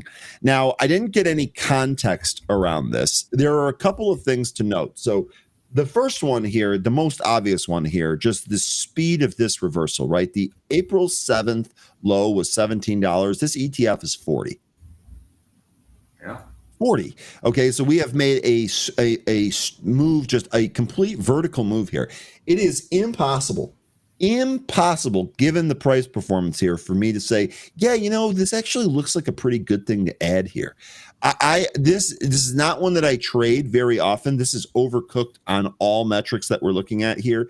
RSI, Williams percent R, and just simply looking at the chart, we traded right into a resistance area here. Now, I do think that if the market kind of backs off a little bit here and we try and reset some of these RSI ratings on SPY, I think some of these other larger defense names that play into this ETF would also follow suit, and that might allow this chart to set up.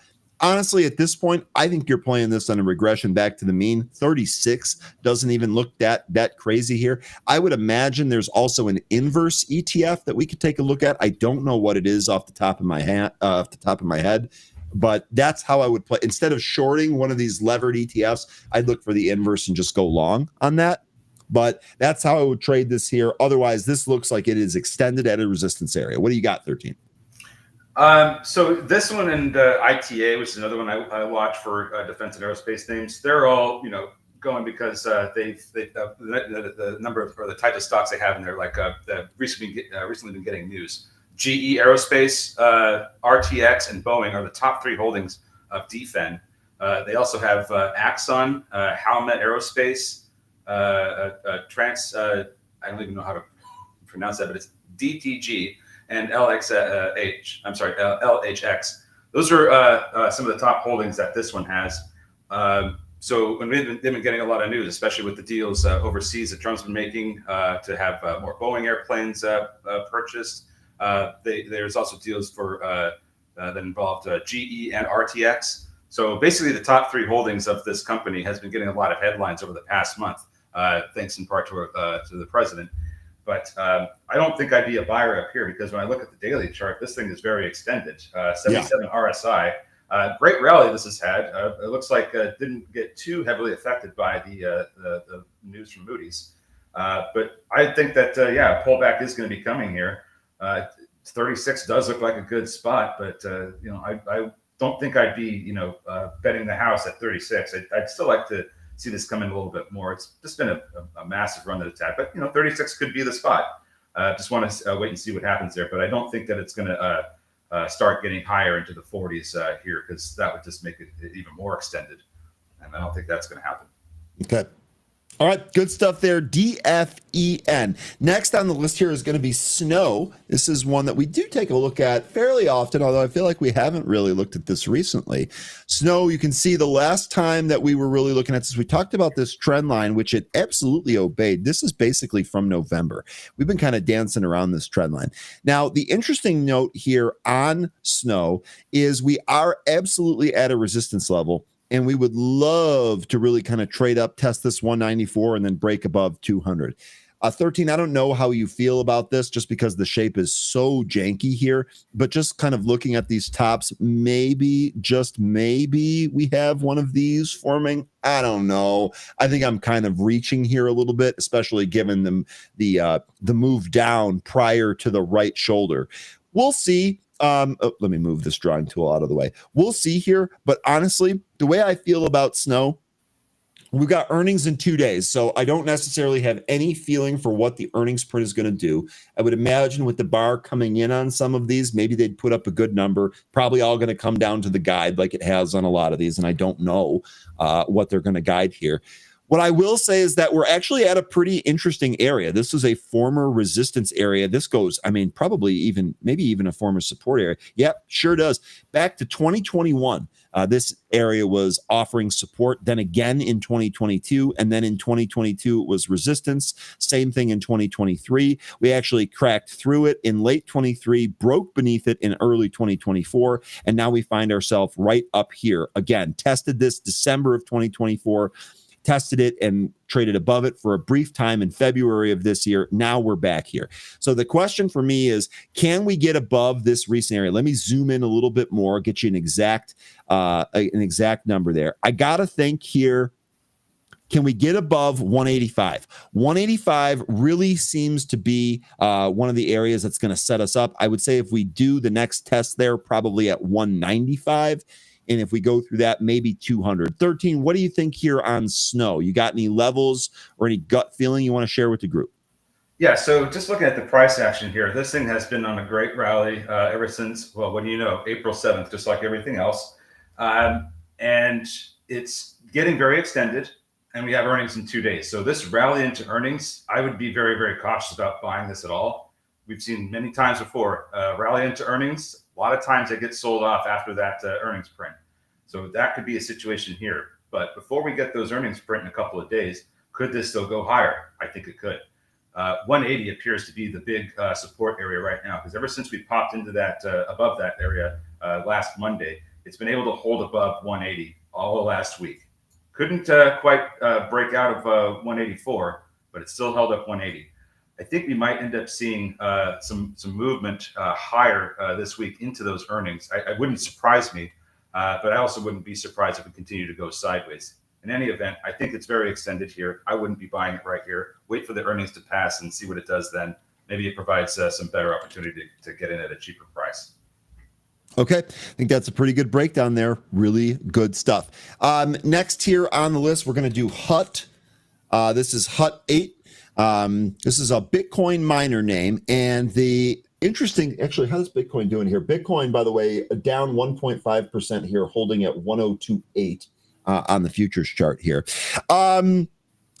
This HUT chart for XIII, this is actually pretty interesting. You can see we traded up to the 200, actually found resistance 2 days in a row, pulled off of that resistance, and then said, nah, son, we going out here. We going above it. And then we traded above, got 2 closes above that 200-day. We also, in the process, got 2 closes above the 100-day. That's about 20 cents higher. So it does look like here this chart wants to trade a little bit higher. But again, if we look into the pre-market here, you can see we've drifted off some of these highs. We've really kind of come in with the price of Bitcoin. This should trade with the price of Bitcoin here. Let's see where we close here today. I'm definitely not going to day trade this one. I've probably got other better things to go after.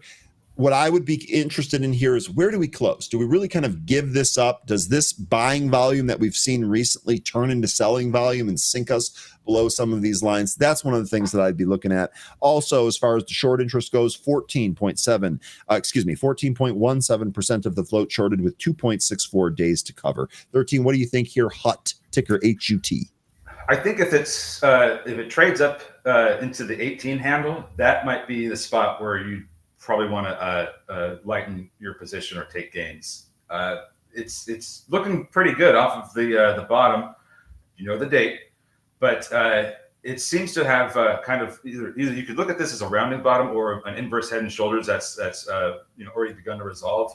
It seems to me like the resolution of this is an inverse head and shoulders is going to be somewhere between 18 and 20. I don't think that this goes on to the low 30s where it was topping out at in December. I think you're going to get too extended. It's going to come back in before it tries to go up into that area where it was in December. So I think somewhere between 18 and 20, probably going to see some big resistance. It's going to cause this to cool off. And like you said, that's it's also tied to very much to Bitcoin. So whatever Bitcoin does, it's going to follow along as well. But just looking at that HUT individually, not considering Bitcoin and taking the technicals into consideration only, it looks to me like 18 and 20 is about where this is going to top out at before it has to cool off. Okay, and here's a trend line. I'm basically going to eyeball this. I understand I'm going through some of them here, but it sure looks like we are right at the trend line there. So we'll see here. HUT. Okay, next here is going to be Palantir. And this is, obviously a show favorite here. Palantir chilling right up here. 123.91 is its current price. Looks like we were up close to 130. We did pierce above 130 last week. We'll see what Palantir has here today. This does have, I know we've kind of gone higher on this recent push higher, but this does kind of have the makings here of a double top. We'll see if we have any extended weakness. Again, inside, if we look inside here, Palantir is up off the lows, but down 4%. Looks like on the back of everything else that's going on here with the market. Did not see anything here news related with Palantir. This basically just comes down to its trading with the market. What do you think here on the chart? You got any levels here? I think one of the first things to take a look at here is going to be the 20-day. Unsure if we even get there today. Oh, I think we could certainly get to the 20-day estimate today. That wouldn't be surprising. You look at how much some of these moves up have occurred. We've also had some pretty significant moves down. I mean, look at February 19th. That was a good move down. So I think that we could absolutely see the 20-day SMA today. Whether or not we close beneath it, I can't really say for sure. But it's starting to look like this is having a hard time trying to go higher. And I think those last few days of those dojis are kind of telling you that. So I think this is going to come in a little bit more before it starts to try to push higher. don't want to make any predictions on how high this goes or how low this goes, but I think that it's still going to have to come back in a bit. And I think the 20-day estimate is a pretty good spot for support. Okay, good stuff there. Barat here saying Palantir looks like the pre-market low is the bottom for today. So if Barat is correct here, Barat's been sharp recently. I've got this at 122.37. You want to call it 122 and a quarter, 122, whatever. There you go. Here is your pre-market low. Palantir actually ticking up here with the market into the open. We are less than a minute here. We are 10 seconds here. We didn't get to all of these, but I'm sure Google, Hood, Roblox, we'll check out. We can also take a look at Zim and TLT. I know those were the rest of the ones on the list. Okay, good stuff here. Flipping over to my main workspace. We're open. Let's go, folks. So first things first, PTIX is trying to push up some more. Still has that 969 high in the pre-market. Looks like the MACD has already started to roll over, so I wouldn't be surprised if this traded down a little bit more. Look for some support around VWAP, maybe about $7. Okay, here's BCLI. This not really moving at all yet. Not yet, no. Palantir is pushing up, though. It's coming into the consolidation from the after hours on Friday. SQQQ is going down, so the market's shaking off that Moody's news. They're no mood for the Moody's. It is early, but the first move here on the market is indeed a power candle to the upside. Here's NVAX. Speaking of power candles to the upside, we've got the pre-market high there, 860. See if NVAX ends up popping off there. Bonjour, Smoke Tuna. It's great to see you. Hope all is well. Tommy is asking, is Pizza Hut still around? Just a thought. Yes, nobody out pizzas the Hut. Although that's completely false information, it is absolutely still around. Yeah, aren't they under the Yum brands now? I don't remember if that's the case or not. Yes. Okay. There you go. So they are around. They're just under ticker YUM. NVAX pushing up to that pre-market high, 864. Having some trouble trying to go any higher, but it's up there. It looks like just testing something real quick. Looks like Hong Kong Pharma is trying to get going here. BCLI finally with some moves. Not very many, but it's pushing up. Still has a lot of ground to recover. NBO, on the other hand, this is Novo Nordisk. This is trading down. They had news, if I'm not mistaken. Sorry, I'm still kind of messing with something here. No, it's not the end of the world, producer. It is not. But we are not getting significant moves up here in these names. All right, so let's see what we got here. How far away is that? Not that far away at all. Here's Zim. This was on the wow. Zim power move here out of the open on volume. We're actually above the pre-market high. 20 tests coming here on Zim. They had earnings before open. Robert, I know you were on this earlier. You were saying it looked like Zim was giving up some of its gains earlier. Seems to have reversed course since the open here. I actually didn't even look into this report at all, 13. I'm wondering if you did. No, but I can tell you right now, they had a great quarter because they have a dividend. Yep, and they reaffirmed guidance. So Zim here, this is definitely positive. This should take 20, I would think. Yeah, so that was a really good play. Also got some significant short squeeze here. 20% of the float shorted with 6 days to cover. Giddy up. These movers today, though, not really providing the greatest of trades. No position, no trades taken yet.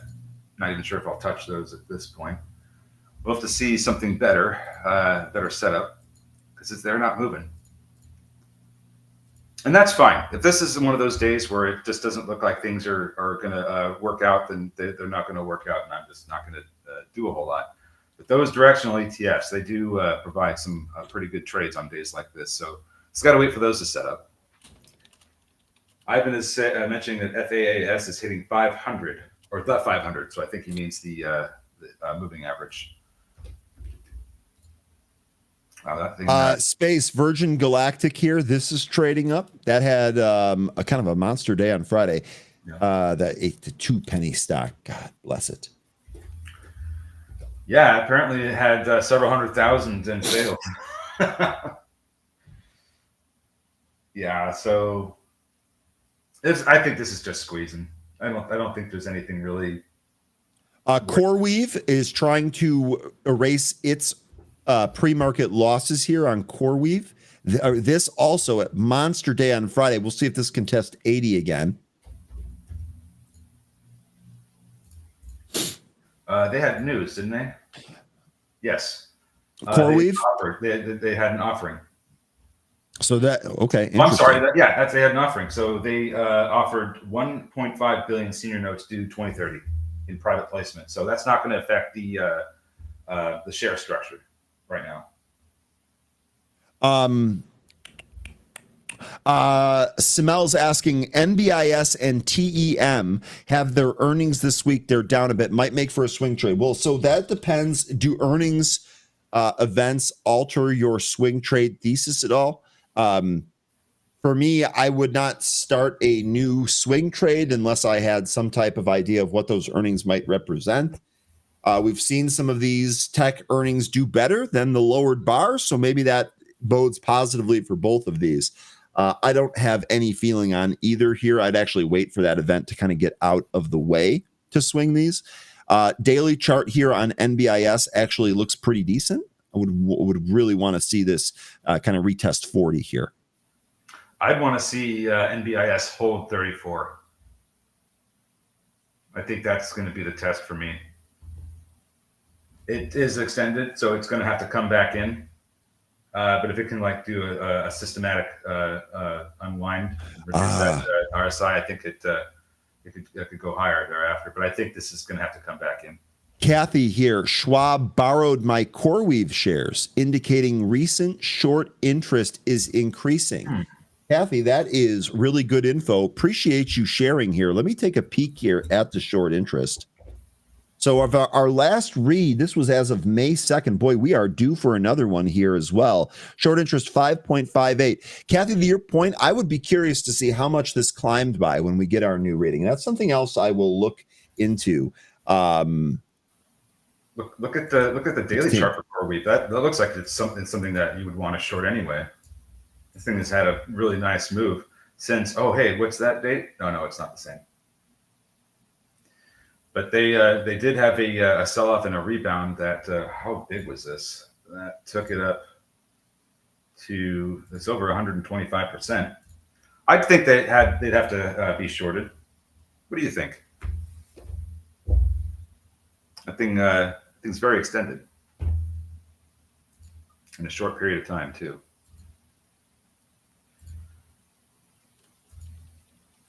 All these names starting to looks like BCLI is trying to make its way back up to VWAP very slowly though. Movers aren't really moving that well. Go back to my main workspace here real quick. Well done, Izzy. Yeah, well done scalping Amazon. Yeah, let's take a look and see how that performance is here today. Amazon right up out of the gate. How about Uber? Uber here also making a move off those pre-market lows. How about Palantir? This is another one that we just talked about, also up off the lows. To tell you what, so far S&P futures here ticking higher here, 0.8% to the downside. That is also reversing its morning weakness here. We have a Fed speak right now. Jefferson and Williams. Okay, thank you. Also, White House is saying that Trump will speak with Putin at 10 a.m. Eastern. So that's pretty soon. I saw a report over the weekend, and I'll tell you what, I spent a lot of time being extremely happy this weekend. So I did very little digging into politics at all, or any of these world events. But I did see a report while I was watching a sports ball game that come across the wire that Trump is getting a little bit annoyed with how Putin is behaving around all of this. So we'll see. We'll see what this talk leads to. I think, one of the things that should be obvious is that there's obviously potential headwinds here if they announce any type of stop to the stupid war over there. But there could also be or I guess those would be tailwinds. There could also be headwinds here if these talks break down. So I have no line on that. I'm not trading based around that, but that's an interesting mention right there. Yeah, but Zim still on the move. Looks like maybe 2150 could be some of this the sellers start taking profit. Maybe a little bit earlier, 21. This is, it's very extended. So, I'm not going to be a buyer of this for the long term at all up here. Make some great trades, but 71 RSI on the daily, it's very extended. We're just, I think that the big takeaway from this is that let's see if it can close above the 200. We can continue with some better movement then. It's also got a silver cross going for it. Lots of really bullish indicators here, but the big red mark on it is the high RSI. Core weave above 80, volume still rather impressive here, and in a miraculous development here, Jay Rice, I'm curious how you're handling this. Mullen is spiking on volume. We are all the way up to 20 cents. I'm sorry. I can't help it. SOC, Sable Offshore. This is actually a nice little dip and rip. We did reclaim VWAP here. This is trading higher after the company announced it increased its second half 24 production output guidance. SYTA getting mentioned. This was a runner from last week. Sciata Mobile looks like it's getting jiggy here again.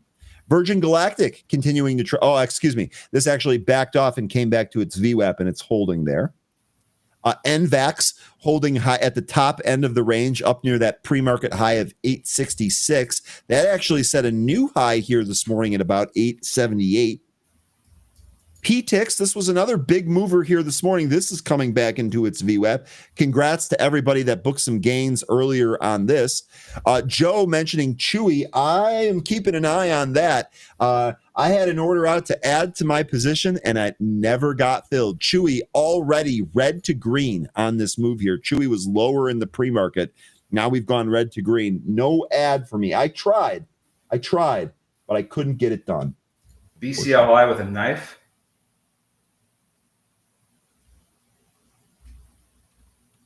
Don't see any news yet as to why we got that, but that just went right through the last support of the pre-market. Now it's coming down to where it was trading before the impulse move. Don't know what the big pull was, if it's profit taking or if there's actually some offering coming here, but this company did need cash for their phase 3. So let's see what this drop is for. Microsoft also green, hell yes. Crimbison saying CEP Bitcoin treasuries. Okay, so you're happy about the Bitcoin treasuries. Microsoft's also green. Okay. Yeah, CLS. What's CLS, Kev? Seems like the market is trying to shake off that Moody's downgrade. Got a better mood, it looks like. CLS, this is Celestica. What were we looking at here? This is down just a little bit. I don't see any news on this. Kev, let me know what's going on here. Ticker CLS. Zim over 20 now. Yeah, Zim's been ripping. This was a good mention here earlier. Robert, you know what? Robert just leveled up. Yeah, I think, I'd be very careful once this gets closer to 21. I think that's where I'd define a little bit of a profit taking or an exit area. James, Chewy's forward PE coming into today, 36.49. Ray is saying PTIC. Well, I think you mean PTIX, right? I think he does, yeah. That just got halted to the downside as well. Let's see if there's any news on that. Well, he just completed the acquisition. This is, yes, confirmed. This is halted to the downside. Ray, excuse me. All right. Well, they were also very extended. This is what we were looking. Well, that's what I was looking for. So let's see where these go when they cool off, and then they should be better to trade after that.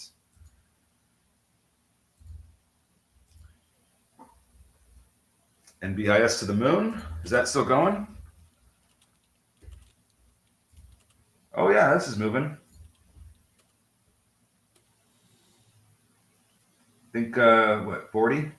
Looking at 40, but I still think this needs to come back in as well because it's also extended. So maybe after it hits 40.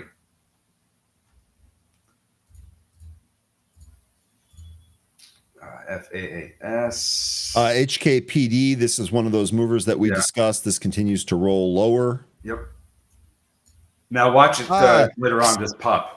Sorry, Kev, appreciate you. CLS, so that ticker that Kevin wanted us to take a look at here real quick, it's actually down a little bit, but very, very little here. CLS builds infrastructure, storage, AI tracks for NVIDIA, but its beta seems to be much higher, so it's been a great swing trading, and long-term, its earnings outlook was bullish. Okay, so is this an ad then? So Kev, so here real quickly, let's see. So first of all, wow.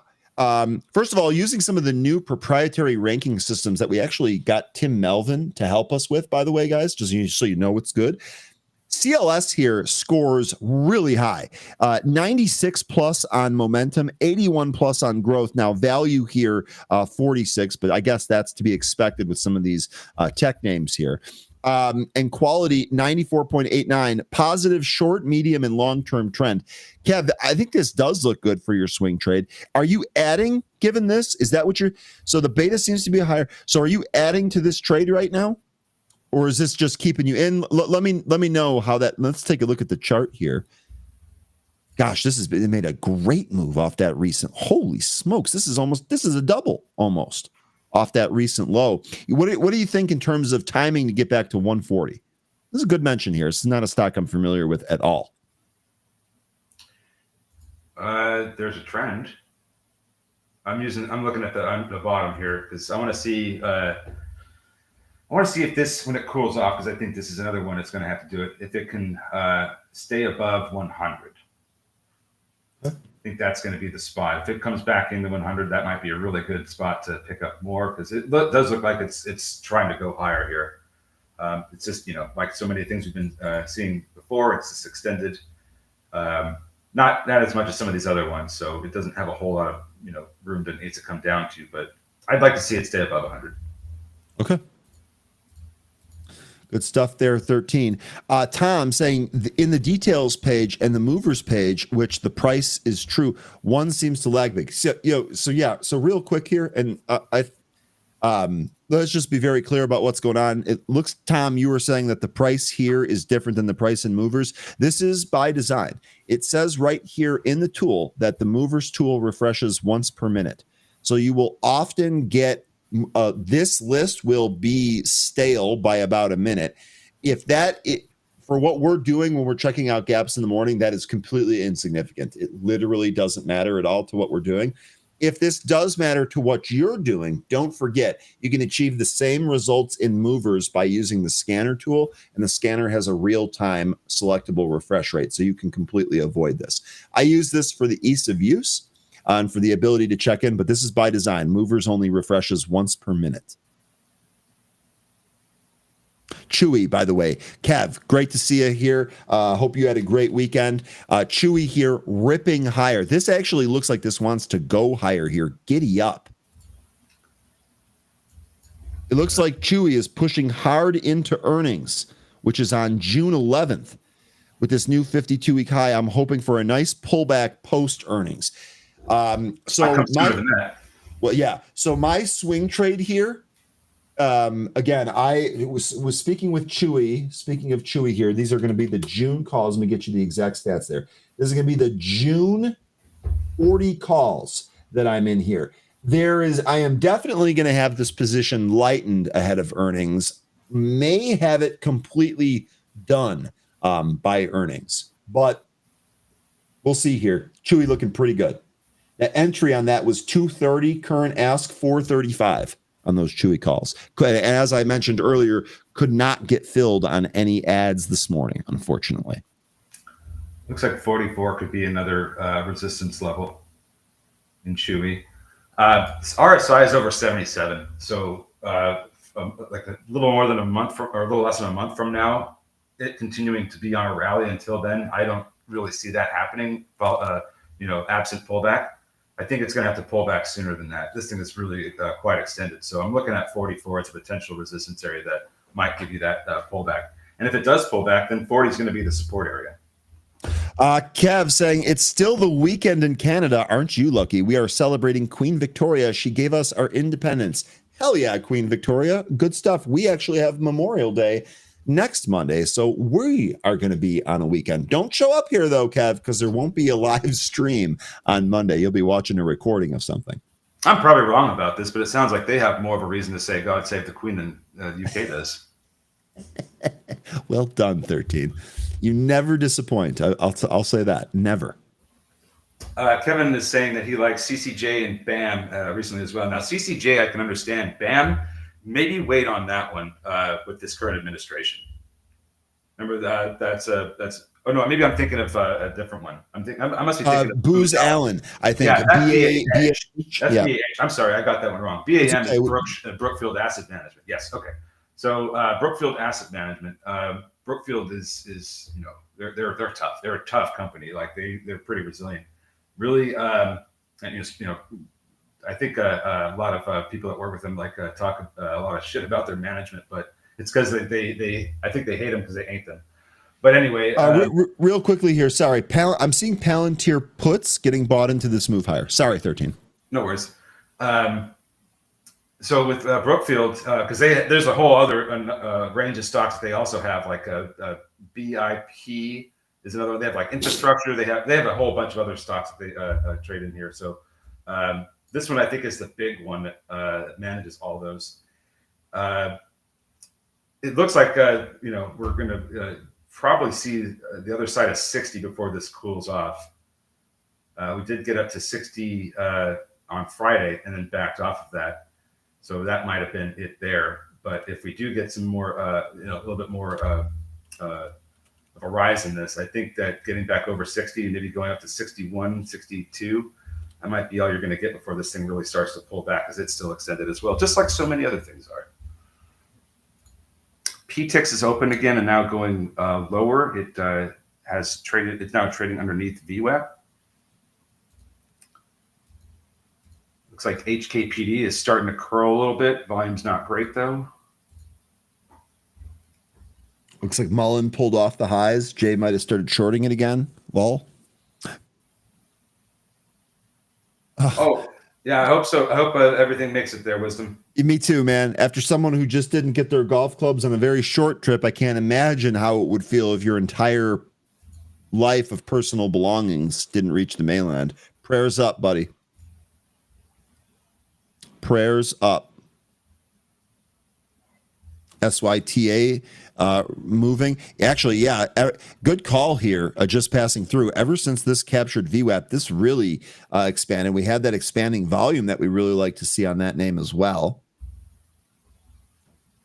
SOC, this is Sable Offshore. This actually had news here this morning. They're trading higher on their increased production output. This actually recapturing its VWAP. I would be interested in this if it can recapture 35. KDLY, this was a trader from last week. Looks like this is trading back up to that $15 resistance area that stopped it the last time. NVAX, which was another one of our movers here from today, this pulled off the new high that it just set. It is not breaking down yet, though, so that's at least worth watching. Yes, SOC, that thing has an over 80 RSI on the daily. This thing has to come back in. I don't think I'd be buying this up here. I'd wait for a pullback. Sure, that makes a lot of sense. QBTS. Okay, so this is D-Wave. This is actually trying to break above the resistance area. I wonder how the rest of the quantum names are doing. Let's see how that theme is doing. QUBT, the opposite, down here. How about Rigetti? Rigetti also down here. So it looks like QBTS kind of reversing that trend a little bit there. SXTC, this might be curling off the bottom. FAAS trying to push up to the highs, looking for 65 cents. That's FAAS, you said? Yeah, I just happen to have it on my screen. Yep, gotcha.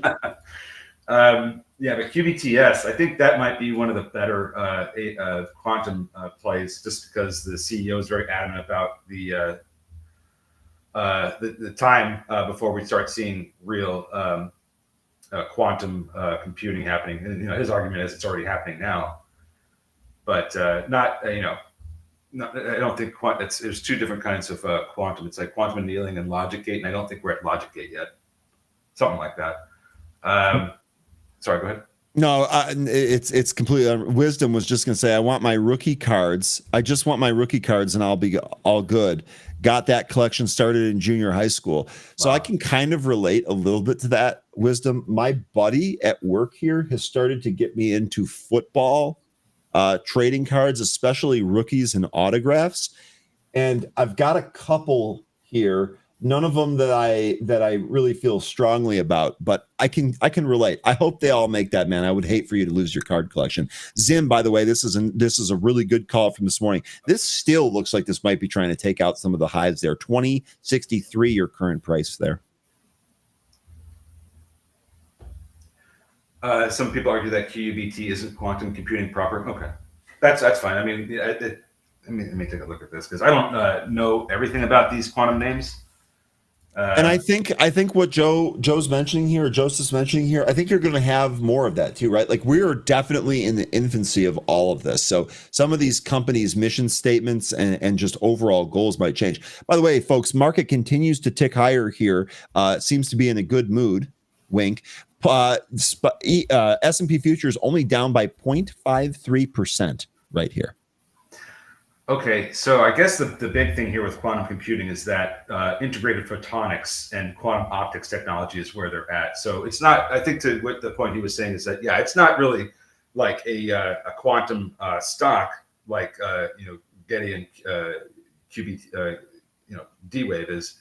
This is more on the side of quantum related components, it seems. And photonic chips are really interesting, and there's a lot of companies that are working towards that. I know IBM has been working on it for a while, but yes, I think that's correct. That this is not necessarily a quantum computing play for as it relates to quantum computing and selling that as a business versus making the components that are used in quantum computing. That's what it seems like. CoreWeave here. This continues its move higher. Really strong move here this morning from CoreWeave. You guys were mentioning UNH2. That actually continues to hold up here. We'll see if it can get back above 310. So far, so good. Holding up here.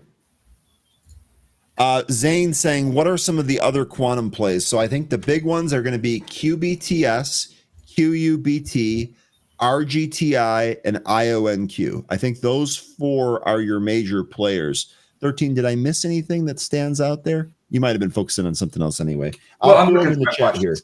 I'm looking to see if I have a watch list of quantum names, and it doesn't look like I do.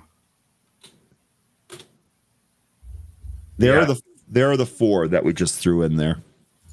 What we can do, let me go to I was thinking the same thing. And do the peers. And by the way, while we're there, let me just talk about, sorry for jumping in here. It was really good thought, 13, but really quick. One more thing here, folks, with the peers chart. We actually made a recent add to this. So here's what your peers chart looks like. We added more detail in here, more columns of data that you can also focus on, but check this out. We also have those short, medium, and long-term trends, as well as those rankings in here. So if you start to use the Benzinga proprietary rankings or trends in your analysis, please understand that the peers tab here is going to give you a more complete picture of that and should make it fairly easy for you to filter what peers are strong versus its competitors there. Looking at this peers list, nothing jumps off here. I think we hit them, 13. Yeah. So I'm just going to look and see if I can find some of the traditional way. Sergeant Sexy is saying LAES. Was that a quantum? Did that have a quantum angle, or was that just moving and you're just mentioning it here? Because I do remember us talking about LA. Yeah, this did have a quantum angle. Yeah. Good mention here. Sergeant Sexy, getting it done. Yeah, this is post-quantum cryptography name. That was a great. I knew there was something else in there. I just could not place it. LAES, the $2.47 stock, 47-cent stock there. QTIM. Thank you, Crow. Sorry, 13. QTUM is the ETF. 13, get in there. And Ionic? Did you get that one? Yes, I did. Yes, okay. I did. IONQ. Yep. Yeah, you just got Ionic, D-Wave, for Getty, Quantum, some Amplitech group. And I don't know if that's a publicly traded company or not. And of course, you have like the big names like Alphabet, Alibaba, and IBM. What is this?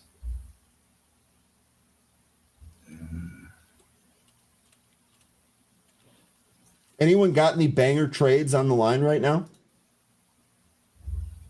These small caps, I know, were a little bit disappointing today. I know we were hoping for some more action. I don't see anything great in some of these smaller names. Shout out to those that were playing Amazon, Zim. I guess if you were playing Chewy, I had an existing position, so I guess that doesn't really count. Those seem to be some of our bigger movers here today. Amazon really did give a great trade. By the way, Palo Alto, which we talked about, reporting earnings this week here. Palo Alto also trading higher here. S&P continues to trade up. We're still about 0.5% in the red here. Palo Alto reports tomorrow after the market closes. Yeah, the movers today, the list was very, very short to begin with. We had 100% runner, and then a lot of these names. Usually when this list is really good and glowing, you'll have like the first 10 of these movers be like over 30, 40, 50% at the least. Looking at this list, we have the eighth stock down under 20%. It's not a very great list this morning, so not going to see a whole lot of things moving. I guess the market's still a little bit concerned about the downgrade, but other folks are just saying, nah, let's buy this dip. Yeah, it also just might not be great setups here. Kathy, another good eye, Kathy, here. We've got ASST. This actually might be bull flagging intraday on the 5 here. This was a nice push up on volume. Good mention there, Kathy. Also, I wanted to give you those poll results, folks. Let me focus on UNH here. UNH still holding here. Again, let's see if it can get above 310. Folks, we asked you earlier, is the bottom in for UNH? Great participation out of this poll. Thank you, folks, for listening to my request earlier. Again, if you like what you're hearing here, please hit the like and subscribe. That helps us manipulate the YouTube algorithm in our favor. Is the bottom in for UNH? 38% of you said yes, 32% of you said not sure, and 28% of you said no. So a clear 10% difference between the yes and the no, about a third of you saying I'm still on the sidelines. That actually seems like a really good distribution there for UNH. I think that's going to make a market quite nicely. Yeah, it looks like HKPD is trying to take out VWAP. There's a seller at 150 with a large concentration of shares. If it breaks through that, this might go up to the trend line. Okay.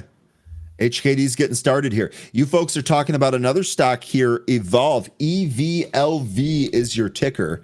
This is going to be Evolve Technologies. This trading higher here too. What was this on? You guys are mentioning this here. Okay. They were reaffirming already pre-released revenues. I like, Jay, I love this. I like this one on any weakness, ticker EVLV. Pre-released revenues here. This all looks good. Revenue growth between 31 and 32 million for Q1. Maintains 35 million in cash, no debt, probably won't raise. 40% revenue growth. Dude, this is looking pretty good here. Earnings formally tomorrow after the market closes, but you did get that pre-release there. Getting a mention on Fubo from Kevin Robinson. This thing has good stuff. It doesn't have any news right now, but last week they did get a multi-year agreement for distribution on Fubo Sports. So maybe there's something happening here with Disney that we just haven't seen, but I don't see what this is moving on, but it is moving. Let's see what we have here with Disney. It's up, but not trading as well as it was last week. NWTN, this ripping to the highs here. Looks like $3 test here. This is a good mention here, Crow. Crow, by the way, man, I'm sorry. I don't know what the hell happened last night. That was just an ass beating of epic proportion. I can't believe Toronto didn't put up a better fight than that. I'm sorry for your loss, man. Next year is a new year. I don't know what they're going to do about Marner, but we'll see. Sorry about that, my man. I know I throw everyone off when I talk about hockey. Lion asking about Evolve here real quick. Evolve Technology Holdings offers AI-based touchless security screening. Its touchless security screening systems use AI software, cloud services, and sensors to reliably detect dangerous weapons while ignoring harmless items like cell phones, laptops, and keys. This sounds like the scanners at the airport. It offers products for purchase under a multi-year security as a service subscription pricing model. Oh, God, Jay, I see why you like this one. That delivers ongoing value to customers, generates predictable revenue, and creates expansion and upsell opportunities. The firm operates in a single segment that develops, manufactures, markets, and sells security screening products and specific services. Its products are used in different industries such as casinos, industrial workplaces, schools, and ticket venues. Sounds like the screener you saw in Total Recall. It's been a while since I've seen Total Recall. Maybe that'll be one of the movies to add to the list here. They just would walk through this corridor, and it would show like their like X-ray, their skeleton and whatever weapons they had on them. Yeah, so this is interesting. So I like this. It's not quite cybersecurity, but it is security, and I think if we continue to see more and more travel here, more and more people going to events, this is an interesting one. I'm going to add this one to my watch list. I don't have any position on this, but I'm interested now. Chewy, new highs. Oh, that's good times, folks. NVAX coming down pretty heavily here. HKPD. The one that was looking like it was, it actually went over that 150 spot a couple of times, over VWAP as well. Still came right back in, though. It sure did. The 65 EMA. Zach saying, I've been holding Evolve for about 3 weeks. Kevin is trying to troll me, saying that he heard Connor Bedard is going to the Leafs. Kevin, don't even. There's no way that is happening. I'm sorry, my man. Don't crush my dreams in one foul swoop. I'd like to know who you think the Hawks are drafting here. Yeah, I'm also rooting for the McJesuses, Kevin. We'll see if we get that. Will mentioning CoreWeave. Did we finally break higher than 8? Sure did. 82 now. Another new high here. Will, where do you think this slows down? Do you think we get resistance at 84 at all on CoreWeave? This thing just keeps moving higher. You're welcome, Lion. Let's see. We got 80. Wait, what did you say the high was? On what? CoreWeave? I have this 80, one here. 80. Yeah, 84, just to round up. And while you're breaking this down, I'll be right back. Yeah, so just looking at the high it was making from last week. So today's print, it appears that it is 83.16. The high from last week was 84 exactly. Let's see what happens at 84 exactly. If it can even get there. Meanwhile, Wiss is saying Newton. Robert is mentioning ASST. It says the big red one. Uh-oh. Big red knife. Is that what you're talking about? Yes, it is. Look at that thing. Interestingly, we're not halted, are we? Let me see here. No, we're not. So this is just getting... no, now it's halted. There it is. Okay. Now it's halted. If EVLV pulled back to 5, I will be buying. It looks like this is a good company, says Lion. I am looking at this too, but let's see what this next earnings report has to tell us, because that company is still losing cash, losing money. Reports are, I see one positive report, one net positive report in the past 4 quarters. Okay. Is he saying Fubo? Did that break higher? We took a look at that setup earlier. One thing that didn't break higher is ASST. That knifed and is halted down. Oh, no. So this is pretty dirty, because this actually did take out the high from Thursday and then knifed into that downside halt. Good stuff, Izzy. Izzy, not a whole lot to trade here. I feel like you've been a little bit more tactical than you normally are, and with good results for that. I'm just going to keep sitting here letting some of these positions appreciate. Fubo approaching a gap. Amazon keeps going higher here. Chris, what? Sorry, 13. I just completely ignored your Fubo thing. Let's go back to that real quick. Yeah, this I mean, it's not extended like these other ones Oh, are. here it is. Yeah, you're right. So this gap could get filled. Let's see, maybe at 350. 350 this 350. goes. That's only 20 cents away here. Yeah. Maybe then it'll start to back off, but I think we could see a gap fill to 350 here with Fubo if this volume continues. Chris, how are you doing on Apple? Apple completely reversed here. And actually, it looks like Pan W might be trying to break higher as we speak here. I happen to have that on a chart right next to my Apple chart. Here's Apple. That dip totally got bought here. How are you doing on this trade? BCLI, this is another one of our movers here. Lower we go. I think this one might be kicked already. PTIX also coming in as well. Glenn mentioning that Hog continues. That was a Tim Melvin pick from last week. Look at this. Here we go. That's going to silver cross soon. Okay. Hood also getting mentioned here. Every dip gets bought. Hood has been a show favorite recently. Hood, oh my God, yes. So, you know, there are some of these stocks that we really should keep on like the short list for when the market sells off like this, especially when it's done in the pre-market, because the regular session here telling you they give absolutely zero damns about the Moody's downgrade as this screams higher here. And this Hood here, probably this and Amazon, right? Probably the two best trades out of the open on this weakness. Yeah. Yeah, I think we still need to be careful. All these are, they're still running and they're all really extended. Hood, not different from so many of these. Really nice, you could say it's an inverse head and shoulders. You'd say this is going to end up being a cup with handle. Regardless of what this is, the higher this goes, the more pronounced the drop is going to be. We're at 73 RSI on Hood. This looking like it's setting up to go higher. I'd say maybe 70 if it doesn't start to show weakness around 65. Okay, good stuff there. TMC marching higher here. That's ticker TMC. The metals company. Uh-oh. Metals and mining. Here we go. Deep Sea. That's what this one is. Deep Sea Minerals Exploration Company. North Coast downgrades GE Aerospace to neutral, and GE responds by not giving a damn and going higher. Here's Newton. Oh man, Crow ain't wait until next year. Crow's out here. Hooking Newton early. I think you were the first one.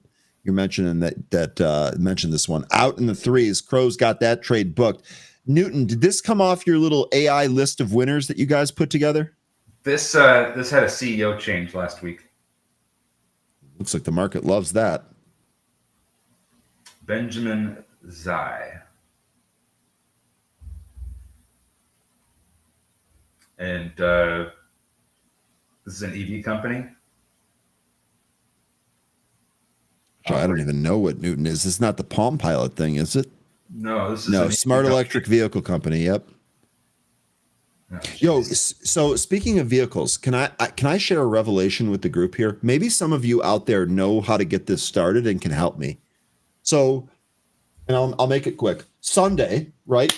I want to go get the car washed. I don't know if any of you saw the stuff on Twitter, but late last week we got a dust storm here in Chicago, and it covered everything in dirt and mud and dust. And despite my car being in a garage, it was not a sealed garage. And I wanted to go clean it up Sunday.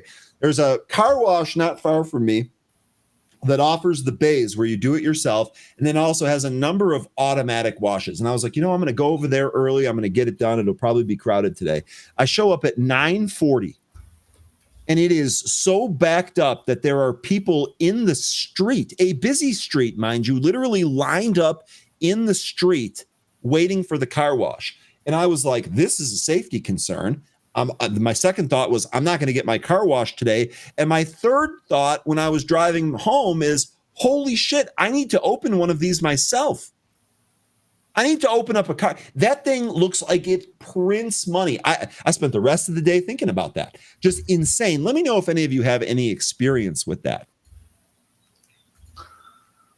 With car 3D, what's going on, 3D? Great to see you again. 3D mentioning Rivian here.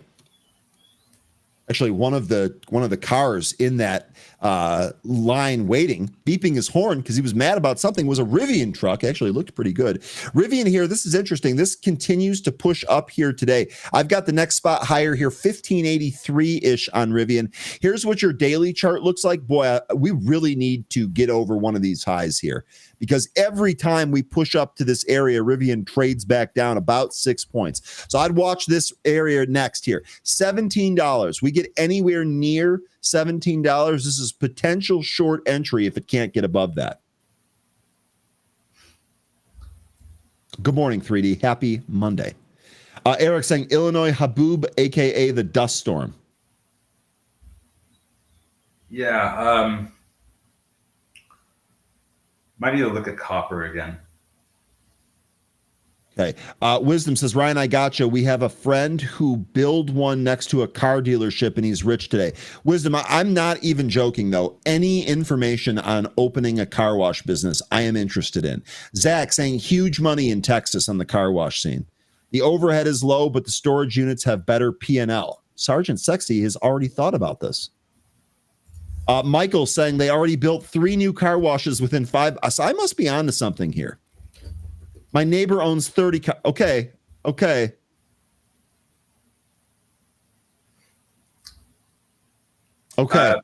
guys have got me thinking. Sorry, 13, get in there. Save us. Because I'm just thinking about myself right now. We got to stop. Well, no, I mean, I'm just going to kind of help you out here. For as far as markets go for where you could do this, I think one of the reasons why you see so many car washes or such success in Texas is it's one of the highest pollen count states. Now, you might not have seen it happen, but some folks that live in Texas know that when the pollen comes down, it will cover everything. Dude, we just had pollen season here. My entire car had a green tint to it, and it's not green. Like, it was insane how much pollen fell. So Midwestern states, Kansas, Arkansas, Oklahoma, Texas, those are some of the high pollen states. I think you'll probably... Bucky's. Jay Harris, I would have car wash and call it City Grind, and our motto would be "Don't get caught riding dirty." Dude, you guys are. There's only one awesome. song you play there, right? Ryan, car washes in Pennsylvania always have a big line from the end of October to the end of June. We are constantly washing away the salt on the roads. Dude, I'm telling you, it's like I had an epiphany here. And we're going to take trading gains and we're going to dump it into opening a car wash. And we're going to have Ryan's Men in Tights car wash, just for wisdom, by the way, because he's telling me that's going to bring in more business. I don't see it, but just saying.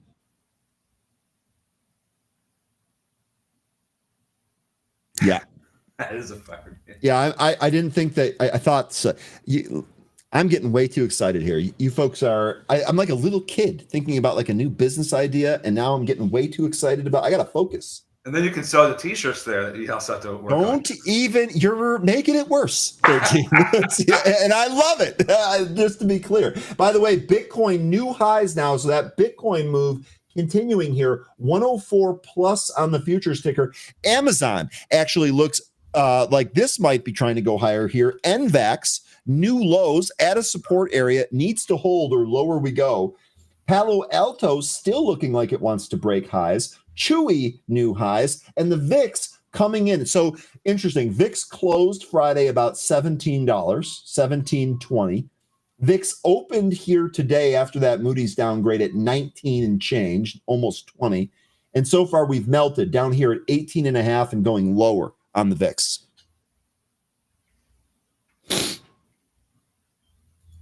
See, Tess, let me just ask you, like, our show kind of removed here because we have some jokes that might influence bias. If you were driving down the road, Tess, and you needed a car wash and you saw, Men in Tights car wash, would that help you pull into that parking lot, or would you steer clear of that because of the name? Let me know. We're going to get some real-time market research done right here. If they're a fireman, you'll build up your female clientele base pretty quickly. Okay, so, well, see, now you guys are throwing in too many caveats here. Owning a full-service franchise located in a high-traffic area, you'd bank. That's what I'm hoping. Wisdom is crying in laughter. Folks, we've done it today. Brittany mentioning Top W. This has been moving up all morning. Ryan in tights washing cars. Kevin, just to be clear here, this car wash here is designed for folks to do it themselves or use the automatic ones. I will not be out there. I'm not trying to trade a desk job for a manual labor job, especially in the heat. Just saying. Jay Harris says he'd mash the gas and go on. Mash the gas. Brad says Tesla will make car ownership obsolete. So this is an interesting point, because if everyone goes to like a robo-taxi and doesn't own their own cars, they're not going to want to wash them. Tess says, to my question here, I absolutely would. And the fireman theme would be over the top. We have found a moneymaker. Tess, appreciate your honesty there in the market research. Thank you. Good to know. PTX turning around, trying to recapture awesome. VWAP. A mover from this morning.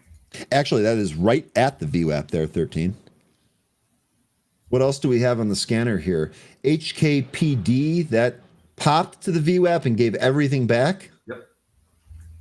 So that's probably what you're going to be seeing a lot with HKPD, these big moves that give it right back. Oh my God, CoreWeave popped and set new highs too. We actually popped above 84 on CoreWeave. My God, what a ripper this is. And I actually haven't seen a whole lot of option activity to kind of second this move. Looks like I'm seeing puts get bought into this move higher on CoreWeave. Looks like FAAS is going to try and push over 61 cents again. That's been the resistance area this morning. Has prints higher than 61 cents, but that seems to be the big side of rejection. Dow's almost green here. Dow was the one down the least, Jay. Red-green move as we speak now on Dow. The NASDAQ only 0.25% away. Same with the S&P.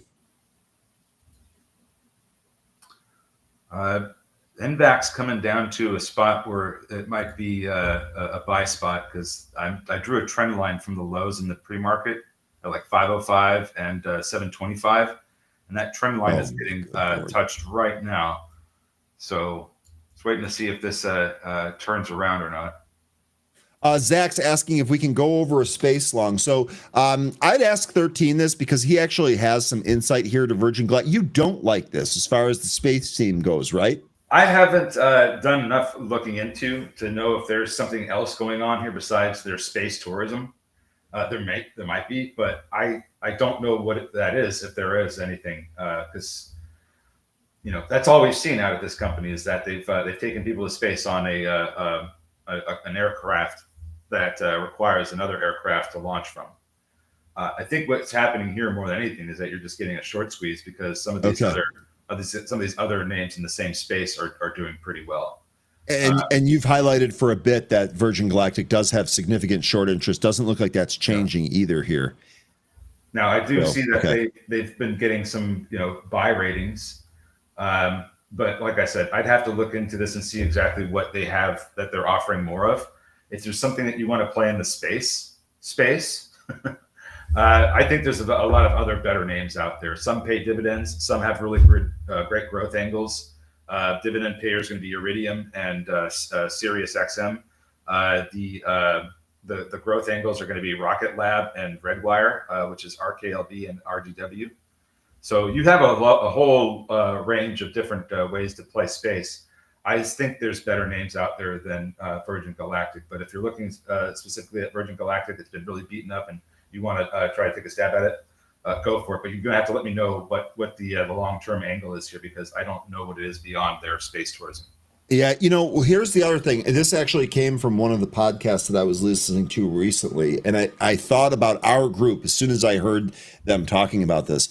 It was one of the guys on Rogan was discussing how getting to space is an entirely different task on orders of magnitude different than moving through space. Mm-hmm. And we're right now in the stage where we're getting to space, and then we've got all these reusable rockets, an airplane that launches another aircraft that gets it, all of these different things, and we're still kind of figuring this out.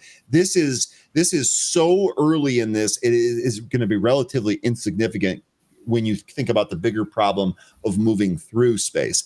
That technology or technological advancement is going to be massive if that ever happens with a public company here. But that, anyway, just something I wanted to add in there. Good stuff. We're supposed to be getting another SpaceX launch this month, later this month. I don't believe this is the test where we're going to try orbital refueling. I'll have more information on what this test is going to be, but at this stage, they really just need to make sure they can get their spacecraft up in there without having it, break up on reentry or blow up. The last two launches, that's kind of been the case, so they need to fix that problem first. But orbital refueling, that's the big box to check. Once we get there, then Mars is going to be in the picture. That stuff is exciting to me. It's really the next step of that. That is so exciting, though. Okay. So it looks like we're getting a little bit of a turnaround here in NVAX. We'll see if it follows through or not. I just needed to highlight this. David Lynn, dude, a driving range car wash. Get your car washed by somebody else so you're paying more. And then while that's happening, you go hit a bucket of balls. Dude, that is such a good idea. that is, yeah, I love, I'm going to bring more ideas to you folks, because you guys are doing guys and gals, excuse me, are doing a really good job helping me out with that. Looks like PTX is still trying to turn around. Do any of these movers look good to you, 13? Am I missing something? None of the smaller names look great at all. It's the bigger names that look intriguing to me. Now I'm taking a second look at PTX. If it can't recapture this VWAP here, then it's likely going to head lower, down to 6, even beneath that. I think that this is just still more of the market trying to digest and figure out what it wants to do in the face of the Moody's downgrade. But like we've been talking about, it's probably going to end up just shaking it off. So really quickly, let's take a look at what the chart says for that so far. So we were lower here in the pre-market. First of all, Bilal, I believe it was, it was either Barat or Bilal, and I'm sorry that I'm screwing it up. Both the names start with B. I'm doing the best I can. You guys had mentioned that the bottom looked like it was in the pre-market. That to me looks spot on. And not just in one name, in a number of different names here. Anyway, SPY here ran to 593 and then backed off a little bit here. 591. No, that was a little wider of a range here. Big headline here for U.S. Steel. Nippon Steel to invest $14 billion in U.S. Steel's operation of Trump administration greenlights deal. Nippon Steel investment plan includes new $14 billion steel mill, document says. So there's some more investment wins there, only if the merger goes through. Looks like X here, ticker X, put in a bottom here, 39.67, bouncing clean off of that bottom. There's some good news there. It looks like NVAX is trying to turn around, but I don't have confirmation that it is doing so quite yet. SQQQ went down to 23.53. That's trying to turn around here. I don't know if this gets going or not, but remember the market is very extended, so this could be just the beginning. It's not setting up our trade parameters to where it's like $1 to $1.15 or $1.25 away from VWAP. Yeah, this is just turning around probably because the market is just so oversold or overbought. I mean. Yeah, so we're not even close to far enough away here, but this is a good mention. I'm going to keep watching those. Tom mentioning that UNH is pulling back. That I was wondering if we got kind of like a pop that drew bulls in today and then flushed them out before the close of the day. UNH actually losing 300 here. I almost wonder if that psychological number, losing that psychological level, hurts it all. Tom, this is a good mention. I had taken UNH off all of my side charts here that I kind of watch. Good stuff. James saying, trying to hit an 85-mile-an-hour fastball after a six-pack. Good times, good times. Didn't they try that in Happy Gilmore and he ended up taking baseballs to the dome? I would not. Yeah. I would not want to do that. Because he's a hockey player, not a golfer. Yeah, he's trying to toughen himself up. Yeah, it hurt a little bit, but that's all right. That's what he says, or he's okay, something like that. Anyway, UNH trying to get back above 300 now, but if this falls back down, I think you're going to see better support somewhere between 294 and 295. Smoked tuna. I'm going to have to look this up a little bit later. Smoked tuna mentioning China unveils Juitan. I'm probably pronouncing that wrong. I'm just going to stop butchering it. The world's first aerial aircraft carrier drone. That's not great. So it's a helicarrier? I mean, it just sounds like a bigger target to hit out of the sky. I mean, this almost seems like an aircraft carrier that just kind of has drone swarms coming out of it. Yep. Yeah. Well, we'll see. Hopefully it doesn't go crazy like that robot that started attacking everybody in China. I saw clips of that. Thank you, producer, by the way. That was terrifying. Did you see the 60 Minutes segment with Andrew? I did not. No. Oh, was it good? They unveiled a new type of aircraft. It's a completely AI-enabled autonomous drone. It's a full-on jet, but it's not made with like high-performance jet parts. It's made with commercial parts, so it's cheap, easily to be made, and basically it's kind of like when it's going to be like a wingman to manned combat fighters. So basically a sacrificial lamb to the manned combat fighters, probably. Yeah.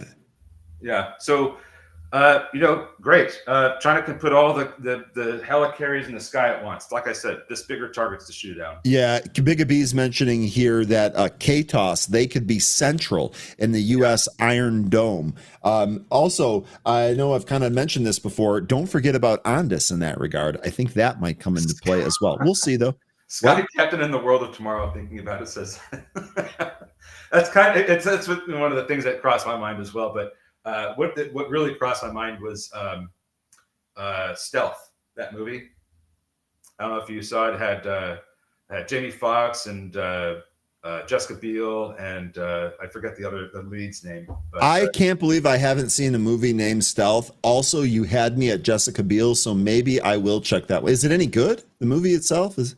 It's pretty good. I mean, especially for a 2004 flick. Okay. Hey, look, I'm someone who thinks movies peaked in the 90s. So that's just me. Daniel's asking here, what are PTIX levels you think it gets through the opening? Okay. Daniel, two thoughts there, and I just read them stream of conscious James Joyce style right there. PTIX right here. 13, what do you think of the PTIX levels? Do you think it gets through the opening consolidation? I think he's referring to the pre-market consolidation that's from about 750 up to the high of 969. Is that what you're referring to? I think he is. Yeah, I think he's referring to this pre-market area right in here. So what's happened right now is that you have a halt to the upside, and MACD's looking like it's trying to curl to go higher. This might actually go on a bit of a run. But I have to put a special bullet point here with this because this whole market's very extended, and if the market starts to come in, then I think this will too. But that being said, we just had a really big move through the VWAP. It looks like it's trying to go higher. I'd have to say that I still think 10 is the resistance level to watch for. Maybe it goes higher than that. It certainly could. But if you're looking for a specific level out of this halt. Maybe 9. Maybe 9 is about where you could see some resistance. But usually when it comes to these halts, we'll see a little bit of a higher price before we see some pullback. Now, it could either come back in completely or rip after that. So the support you're going to want to see is coming from VWAP. And the resistance I think you're going to end up getting initially is at 9. That's what I think would happen out of this halt here. Okay, and this halt, if it's a 5-minute halt, this should be ending really soon here. I'll leave this on the screen in case we see what's going on here. Ailish saying, "Do I buy PTIX right now?" One answer, yes or no. That is not what we do here on the show, Ailish. Don't hold your breath waiting for that answer because you might asphyxiate if you do. We are not here to tell you to buy or sell. Again, just to be very clear, we are not here to do that. We will try and share as much experience and idea generation as possible. Ultimately, it is going to be you that determines if it is a buy or a sell. Will's asking about CoreWeave going again. Will, CoreWeave might be on the docket all day here today. CRWV. You're asking if this is going to set new highs. I don't know for sure. My gut would be yes, that it does. My gut would be this thing remains strong as long as the market holds up here today. By the way, speaking of the market holding up here today, we talked a little bit about SPY stopping near those highs and what's going on with my headphones? Come on. SPY stopping near those highs. It did pull back a little bit here, but didn't really give anything up. This also might not be done. 594.50 is the high that I have from Friday. I think that is still in play here today. 594.50 on ticker SPY. Looks like there's a conversation happening here between James and Lion Atlas regarding copper. I mentioned that copper is something we're going to want to take a look at again. Is copper starting to move? Is that what we're seeing? Is it moving right now? Because I know that there's been some talk about people going long on copper.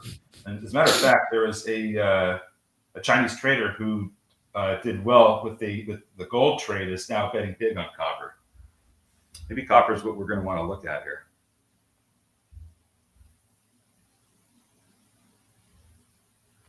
LAS is going, says Izzy. Oh, did I type something in wrong here? PTX is unhalted and is going higher now. Good mention. All right, so let's see. Yeah, we did get that pop, and it it sold a little bit, and then it popped up, and now we're still going here. So right up to 9, we're almost there. Almost there. 189. I'm sorry, 889 is the price at the high that they just put in there. So just 11 cents short of that $9 level. Starting to get some sellers stepping in here, but this looks like it's still trying to push higher. Break over 9 might send it up to 10 pretty quick. So we'll see what we end up getting with that. But yeah, that 9 spot. Yeah, that 9 spot looks to be really important here. By the way, so I had said earlier at the outset here when I was welcoming Day Trader to the session here today that I started watching The Rock again, just throwing it on at night just for something to watch before I go to sleep. And I immediately thought I should add some quotes from The Rock to the soundboard. The more I thought about it, the more I realized how I can't really, because they all involve the F word or killing somebody or something like that. And like, I got to be very careful about what I add. Is the S word okay? Is the S word okay? I mean, I would rather not have any profanity there. I am trying to make this a family show. We're all adults here, but I don't think there's good juju in starting the morning off with F this, S that. Just dial it back. Nicolas Cage had a great one that's a little bit more mild. He goes, "How do you like how that shit works?" That's the Rocket Man scene. I mean, all of that. You're the Rocket Man. Yeah, the scene about him explaining how Carla was the prom queen. I mean, it's no, that's not a good one. I know it's the quotes are great, but they're not suitable. It is what it is. I'll think about that though. I'll think about that. There you go. That's a good one from The Rock. Not the movie, but The Rock. I'll do my best. He knew exactly he knew exactly where I was going. Oh, look at this. F means family. look at this. PTIX. Still hanging in there. So 896 is the high now. So 4 cents from 9. $9 is the level right now. It's got to get through here, or else we're going back down. But I'm sorry, I don't remember who. Yeah, I agree. Smoke to it does need volume. I don't remember who it was that was asking about PTIX and the levels, but hopefully this worked out well for you because it pretty much did exactly what we were looking for here. Ross saying you're doing it right. Good, man. I'm glad. Cause like I curse like a sailor too, but like in an environment like this, like we should all just kind of dial it back. I feel like, there's no reason to be putting that out there. That just, I feel like that's not a good morning activity, if you will. So NVAX it did print a little bit lower beneath that trend line that I drew, but it is turning around here and trying to trade back up. I am not expecting this to make massive moves. I think this, at the very least, it could, or at the most, I believe, sees 8. But I don't even think it could get that high. It might run out of steam around 775. Izzy's mentioning SIDA 3 times. So now Beetlejuice is going to appear. All right, let's see what we got here with SIDA. So it's looks like it was starting to sell off, and then it just had a pop in this current 5-minute candle. It's got to get back over 315. FAS critical point, make or break. Looks like it's breaking. I think this current candle close will tell us if it's going to go lower or not. Next area of support is going to be about 40 cents. Hey, just give me 1 sec here. I'm checking into something here for work. I'll give you 10. Oh. So we have. I'm just trying to find something else that's looking pretty good. Some folks were mentioning AMST earlier. That seems to be rebounding after hitting 295, but I don't feel like this is really going to go anywhere. PTIX expanding volume on a 15-minute. CF4 is saying this might go. And it's probably going to have to be that $9 level, just breaking over that. And if we can hold over that, that'll be it. That'll be the level I think we need to take out. That'll tell us. And here we go. It's starting to go right up to it. Sorry, which one? PTIX. PTIX. There it is. Nice job calling it live. Sorry, I didn't have the chart up. That was really well done. 13. And we're approaching the 969 pre-market high. That's going to be the next level to break, and then we can look at 10. I think 10 is the level. I think I was mentioning that all the way back before we opened. That tends to be the level to watch for. We got that support down around 650. Giddy up. Here we go. Great job, everybody that was trading it. Matthew's asking, what do you think about the SPY coming down after hitting 70 on the daily RSI? So, Matthew, I've been watching the daily RSI reading on SPY for some time now. What I think about it is that I would rather it come in without the SPY having to move back down, right? Let's trade sideways for 3 or 4 days. Let's start with 3 or 4 days here in a fairly tight range, and let's see if that brings in some of our RSI metrics. I really don't. I want to try to get away from a spot where we're trading up and then trading back down and then trading up, and like let's just kind of smooth that out. I think it'll be easier on everyone. That would be my thoughts there on the SPY. I think it needs to happen. I think we need to come back in. We got some really high prints. RSI was at over 70, like you said. I think it's time for this to come back in some more. There's not enough cooling off that's happened here off the heels of the Moody's downgrade. I at the very least would like to see it go back to the 5% pullback level. That value is 582.57. I'd like to see that. But when do I get what I want?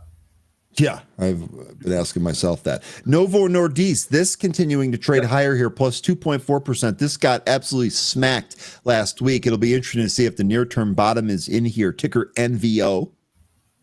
Yeah, pre-market high on that one is 66.36. That still looks like a possibility. Dude, look at CoreWeave. I didn't think anything was really going to have like such a... This was definitely a mistrade here today on my part. I should have been more on CoreWeave. This is moving here. Who was asking about this? Will, I think, asking if this was going to set a new high. Will, I hope that you banked off this, buddy.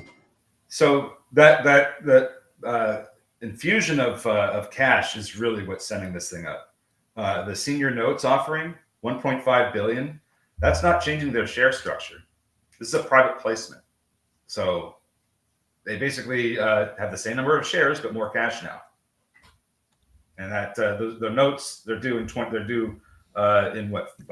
years. I mean, read more into this, but there's no way this isn't the reason it's going. And then Joseph is asking, at what level of CoreWeave do you see significant put orders? Joe, I have been watching CoreWeave. I've been watching more of the unusual option orders recently, but I've really been paying attention to CoreWeave starting last week. Today here, we have one significant flow of an unusual option order. It is the 85 put that expires in June. It is the monthly June contract.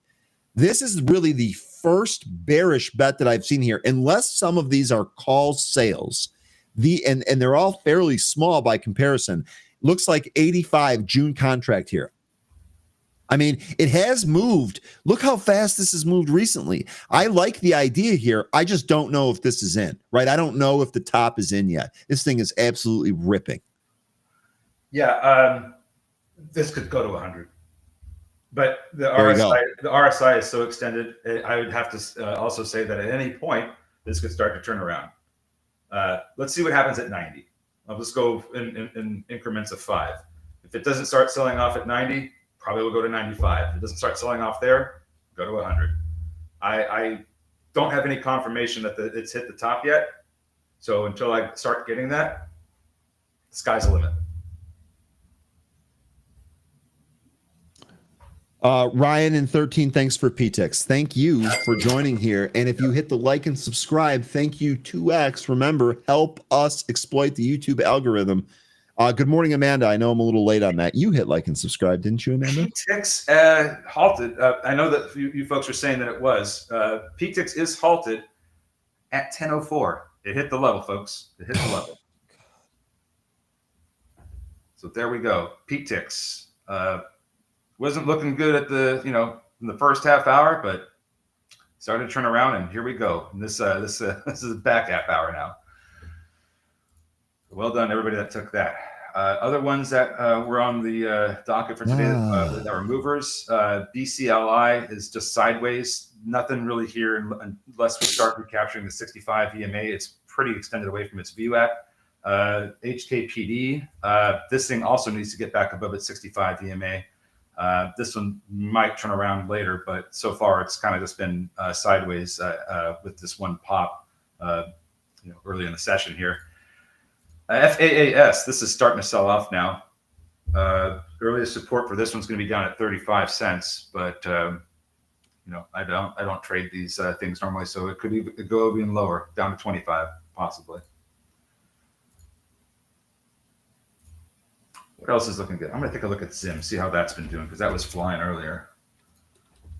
Okay, so we did get up to 2080 and pulled off of that a little bit.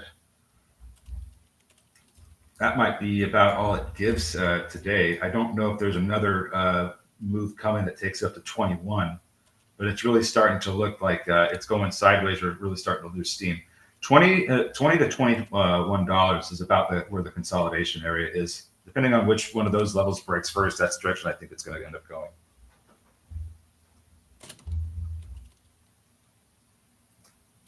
Izzy's just killing it. The scalping LAES now. Well done, Sanel, on PTX. Yep, nice job. Amanda, I've been subscribed for a year. Get out of here with that weak-ish. Okay, I just got told off. She's trying to keep the family show by cleverly playing down the swear word in that, and I can appreciate that. What's with RCKT? Unless you mean RKT. That's Rocket Pharmaceuticals. I think Ailish is asking about that. I don't know Rocket Pharmaceuticals. I don't know anything about this company, unfortunately. Let's see what the bull bear case is. Advancing its pipeline of gene therapies aimed with rare pediatric diseases, with notable progress observed in its phase 2 clinical trials for 2 of its drugs. The projected peak risk-adjusted revenues for these therapies could increase significantly from $3.4 billion to $4 billion. Okay, so this does late-stage biopharmaceutical. This does basically gene therapy and gene editing for rare and devastating pediatric diseases. Okay. It's actually got coverage too.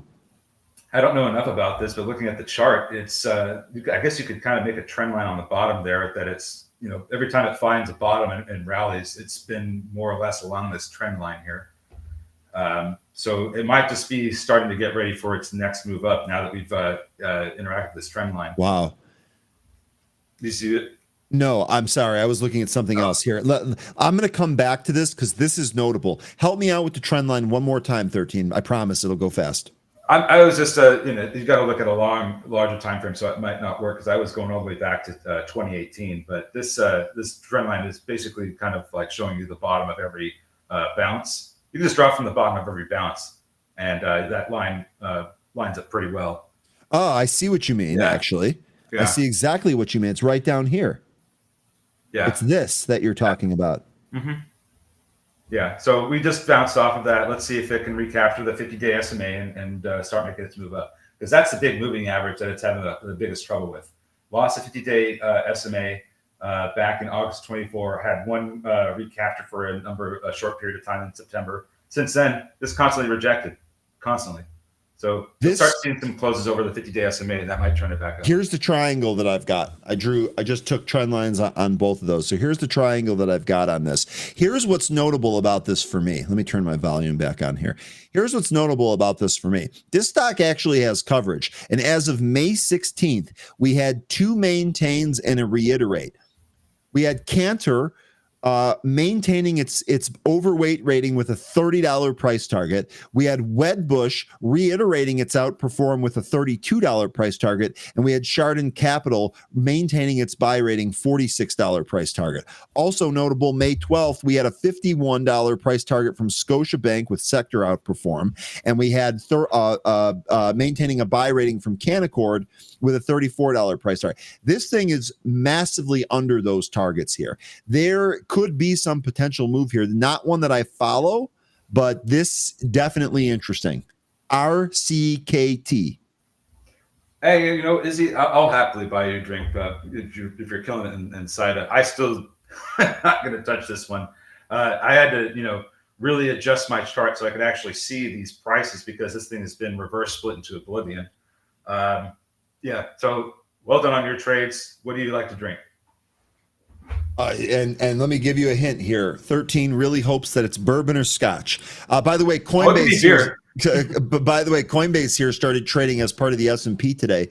Coinbase holding here about 265, about flat on the day. Yeah, that was a nice inverse head and shoulders. Bitcoin highs, by the way. Sorry.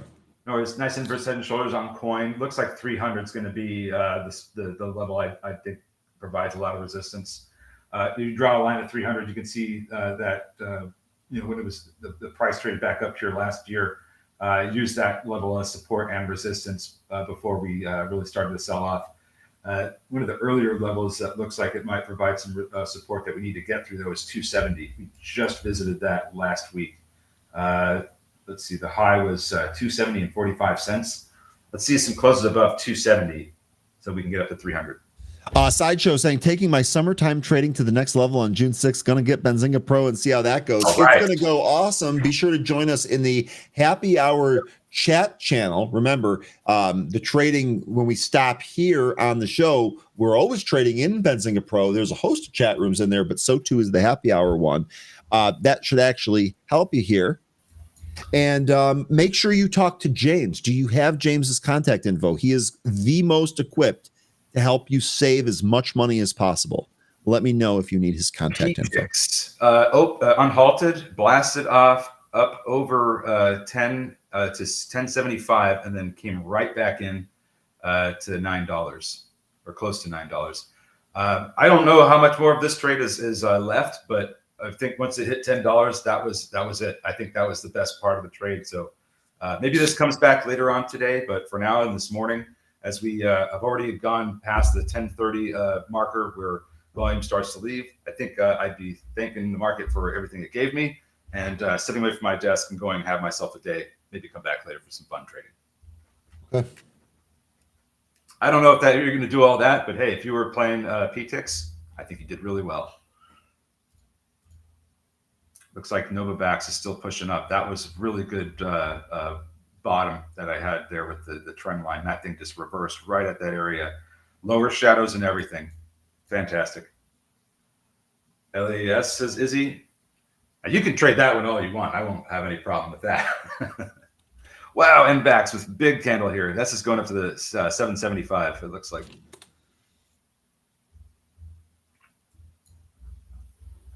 And the MACD is curling. $8 might be on deck for NVAX.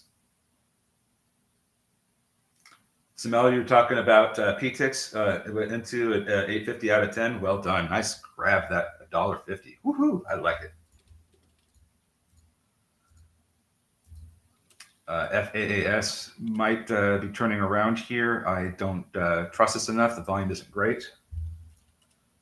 NVO, this is coming up to the pre-market highs. That is $66.36. Current price is $66.09. This ended up being a good morning after all. It was looking pretty awful there at the first 15, 20 minutes. Master was asking us any thoughts for SITA. Well, you got to ask Izzy. I was going to say he was crushing that earlier. Do you see 350 coming? Well, okay. Plug your ears, Izzy. I'm gonna look at SITA here for Master. And real quick, Sideshow and anyone else, frankly, please, before you buy Pro, please do me a favor and talk to James. He will save you money. You will keep more of your own money in your pocket or put it into your trading account for trading. Be sure to talk to Joe. Joe, good Lord. Come on, Ryan. Sideshow, James's contact, email, and phone in the chat there for you. All right, 13. Sorry about that. All these damn J names, you know. So with SITA, it's looking like it's trying to set up to go and hit 350 again, like one more time. But I think that might be the last time. We need to have better volume than this, though. But it looks like there's maybe one more push up to 350, and then after that, I don't know what it's going to do. It just looks like it's setting up to do that. The volume does need to be better if it's going to hit 350. So, you know, make sure you got yourself protected. You got your stop ready, depending on where you're going to want to place it. You know how much risk you're willing to take on this. But 350, I think I'd be out of that after that it makes that move. Amanda, registering for the UNH put butterfly, 200% in just a couple of days. That is a sweet butterfly move. Indeed.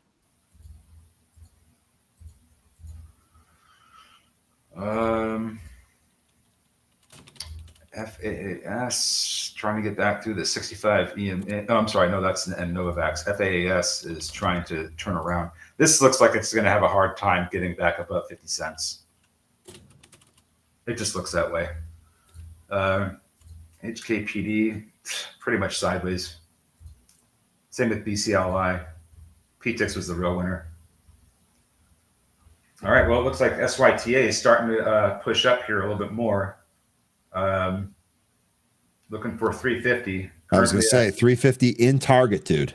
Yeah, it's just that the volume isn't that great. So okay. Well, now it's starting to pull a little bit here. That's. I really want to see 350 for you. Oh wow! Sorry for interrupting. Blast off on LAES, the other quantum name, quantum crypto. Blast off. New highs. That is great. Oh, it's because no, that's not the reason. I thought they had news, but it's not. Nope, never mind. Sorry. They had some really nice headlines through over the weeks here. But this thing likes to come rally and then come back in all the time. Let me look at this daily chart here. Yeah, look at those moves. Lululemon at the highs. This completely reversing from being lower earlier. Excuse me.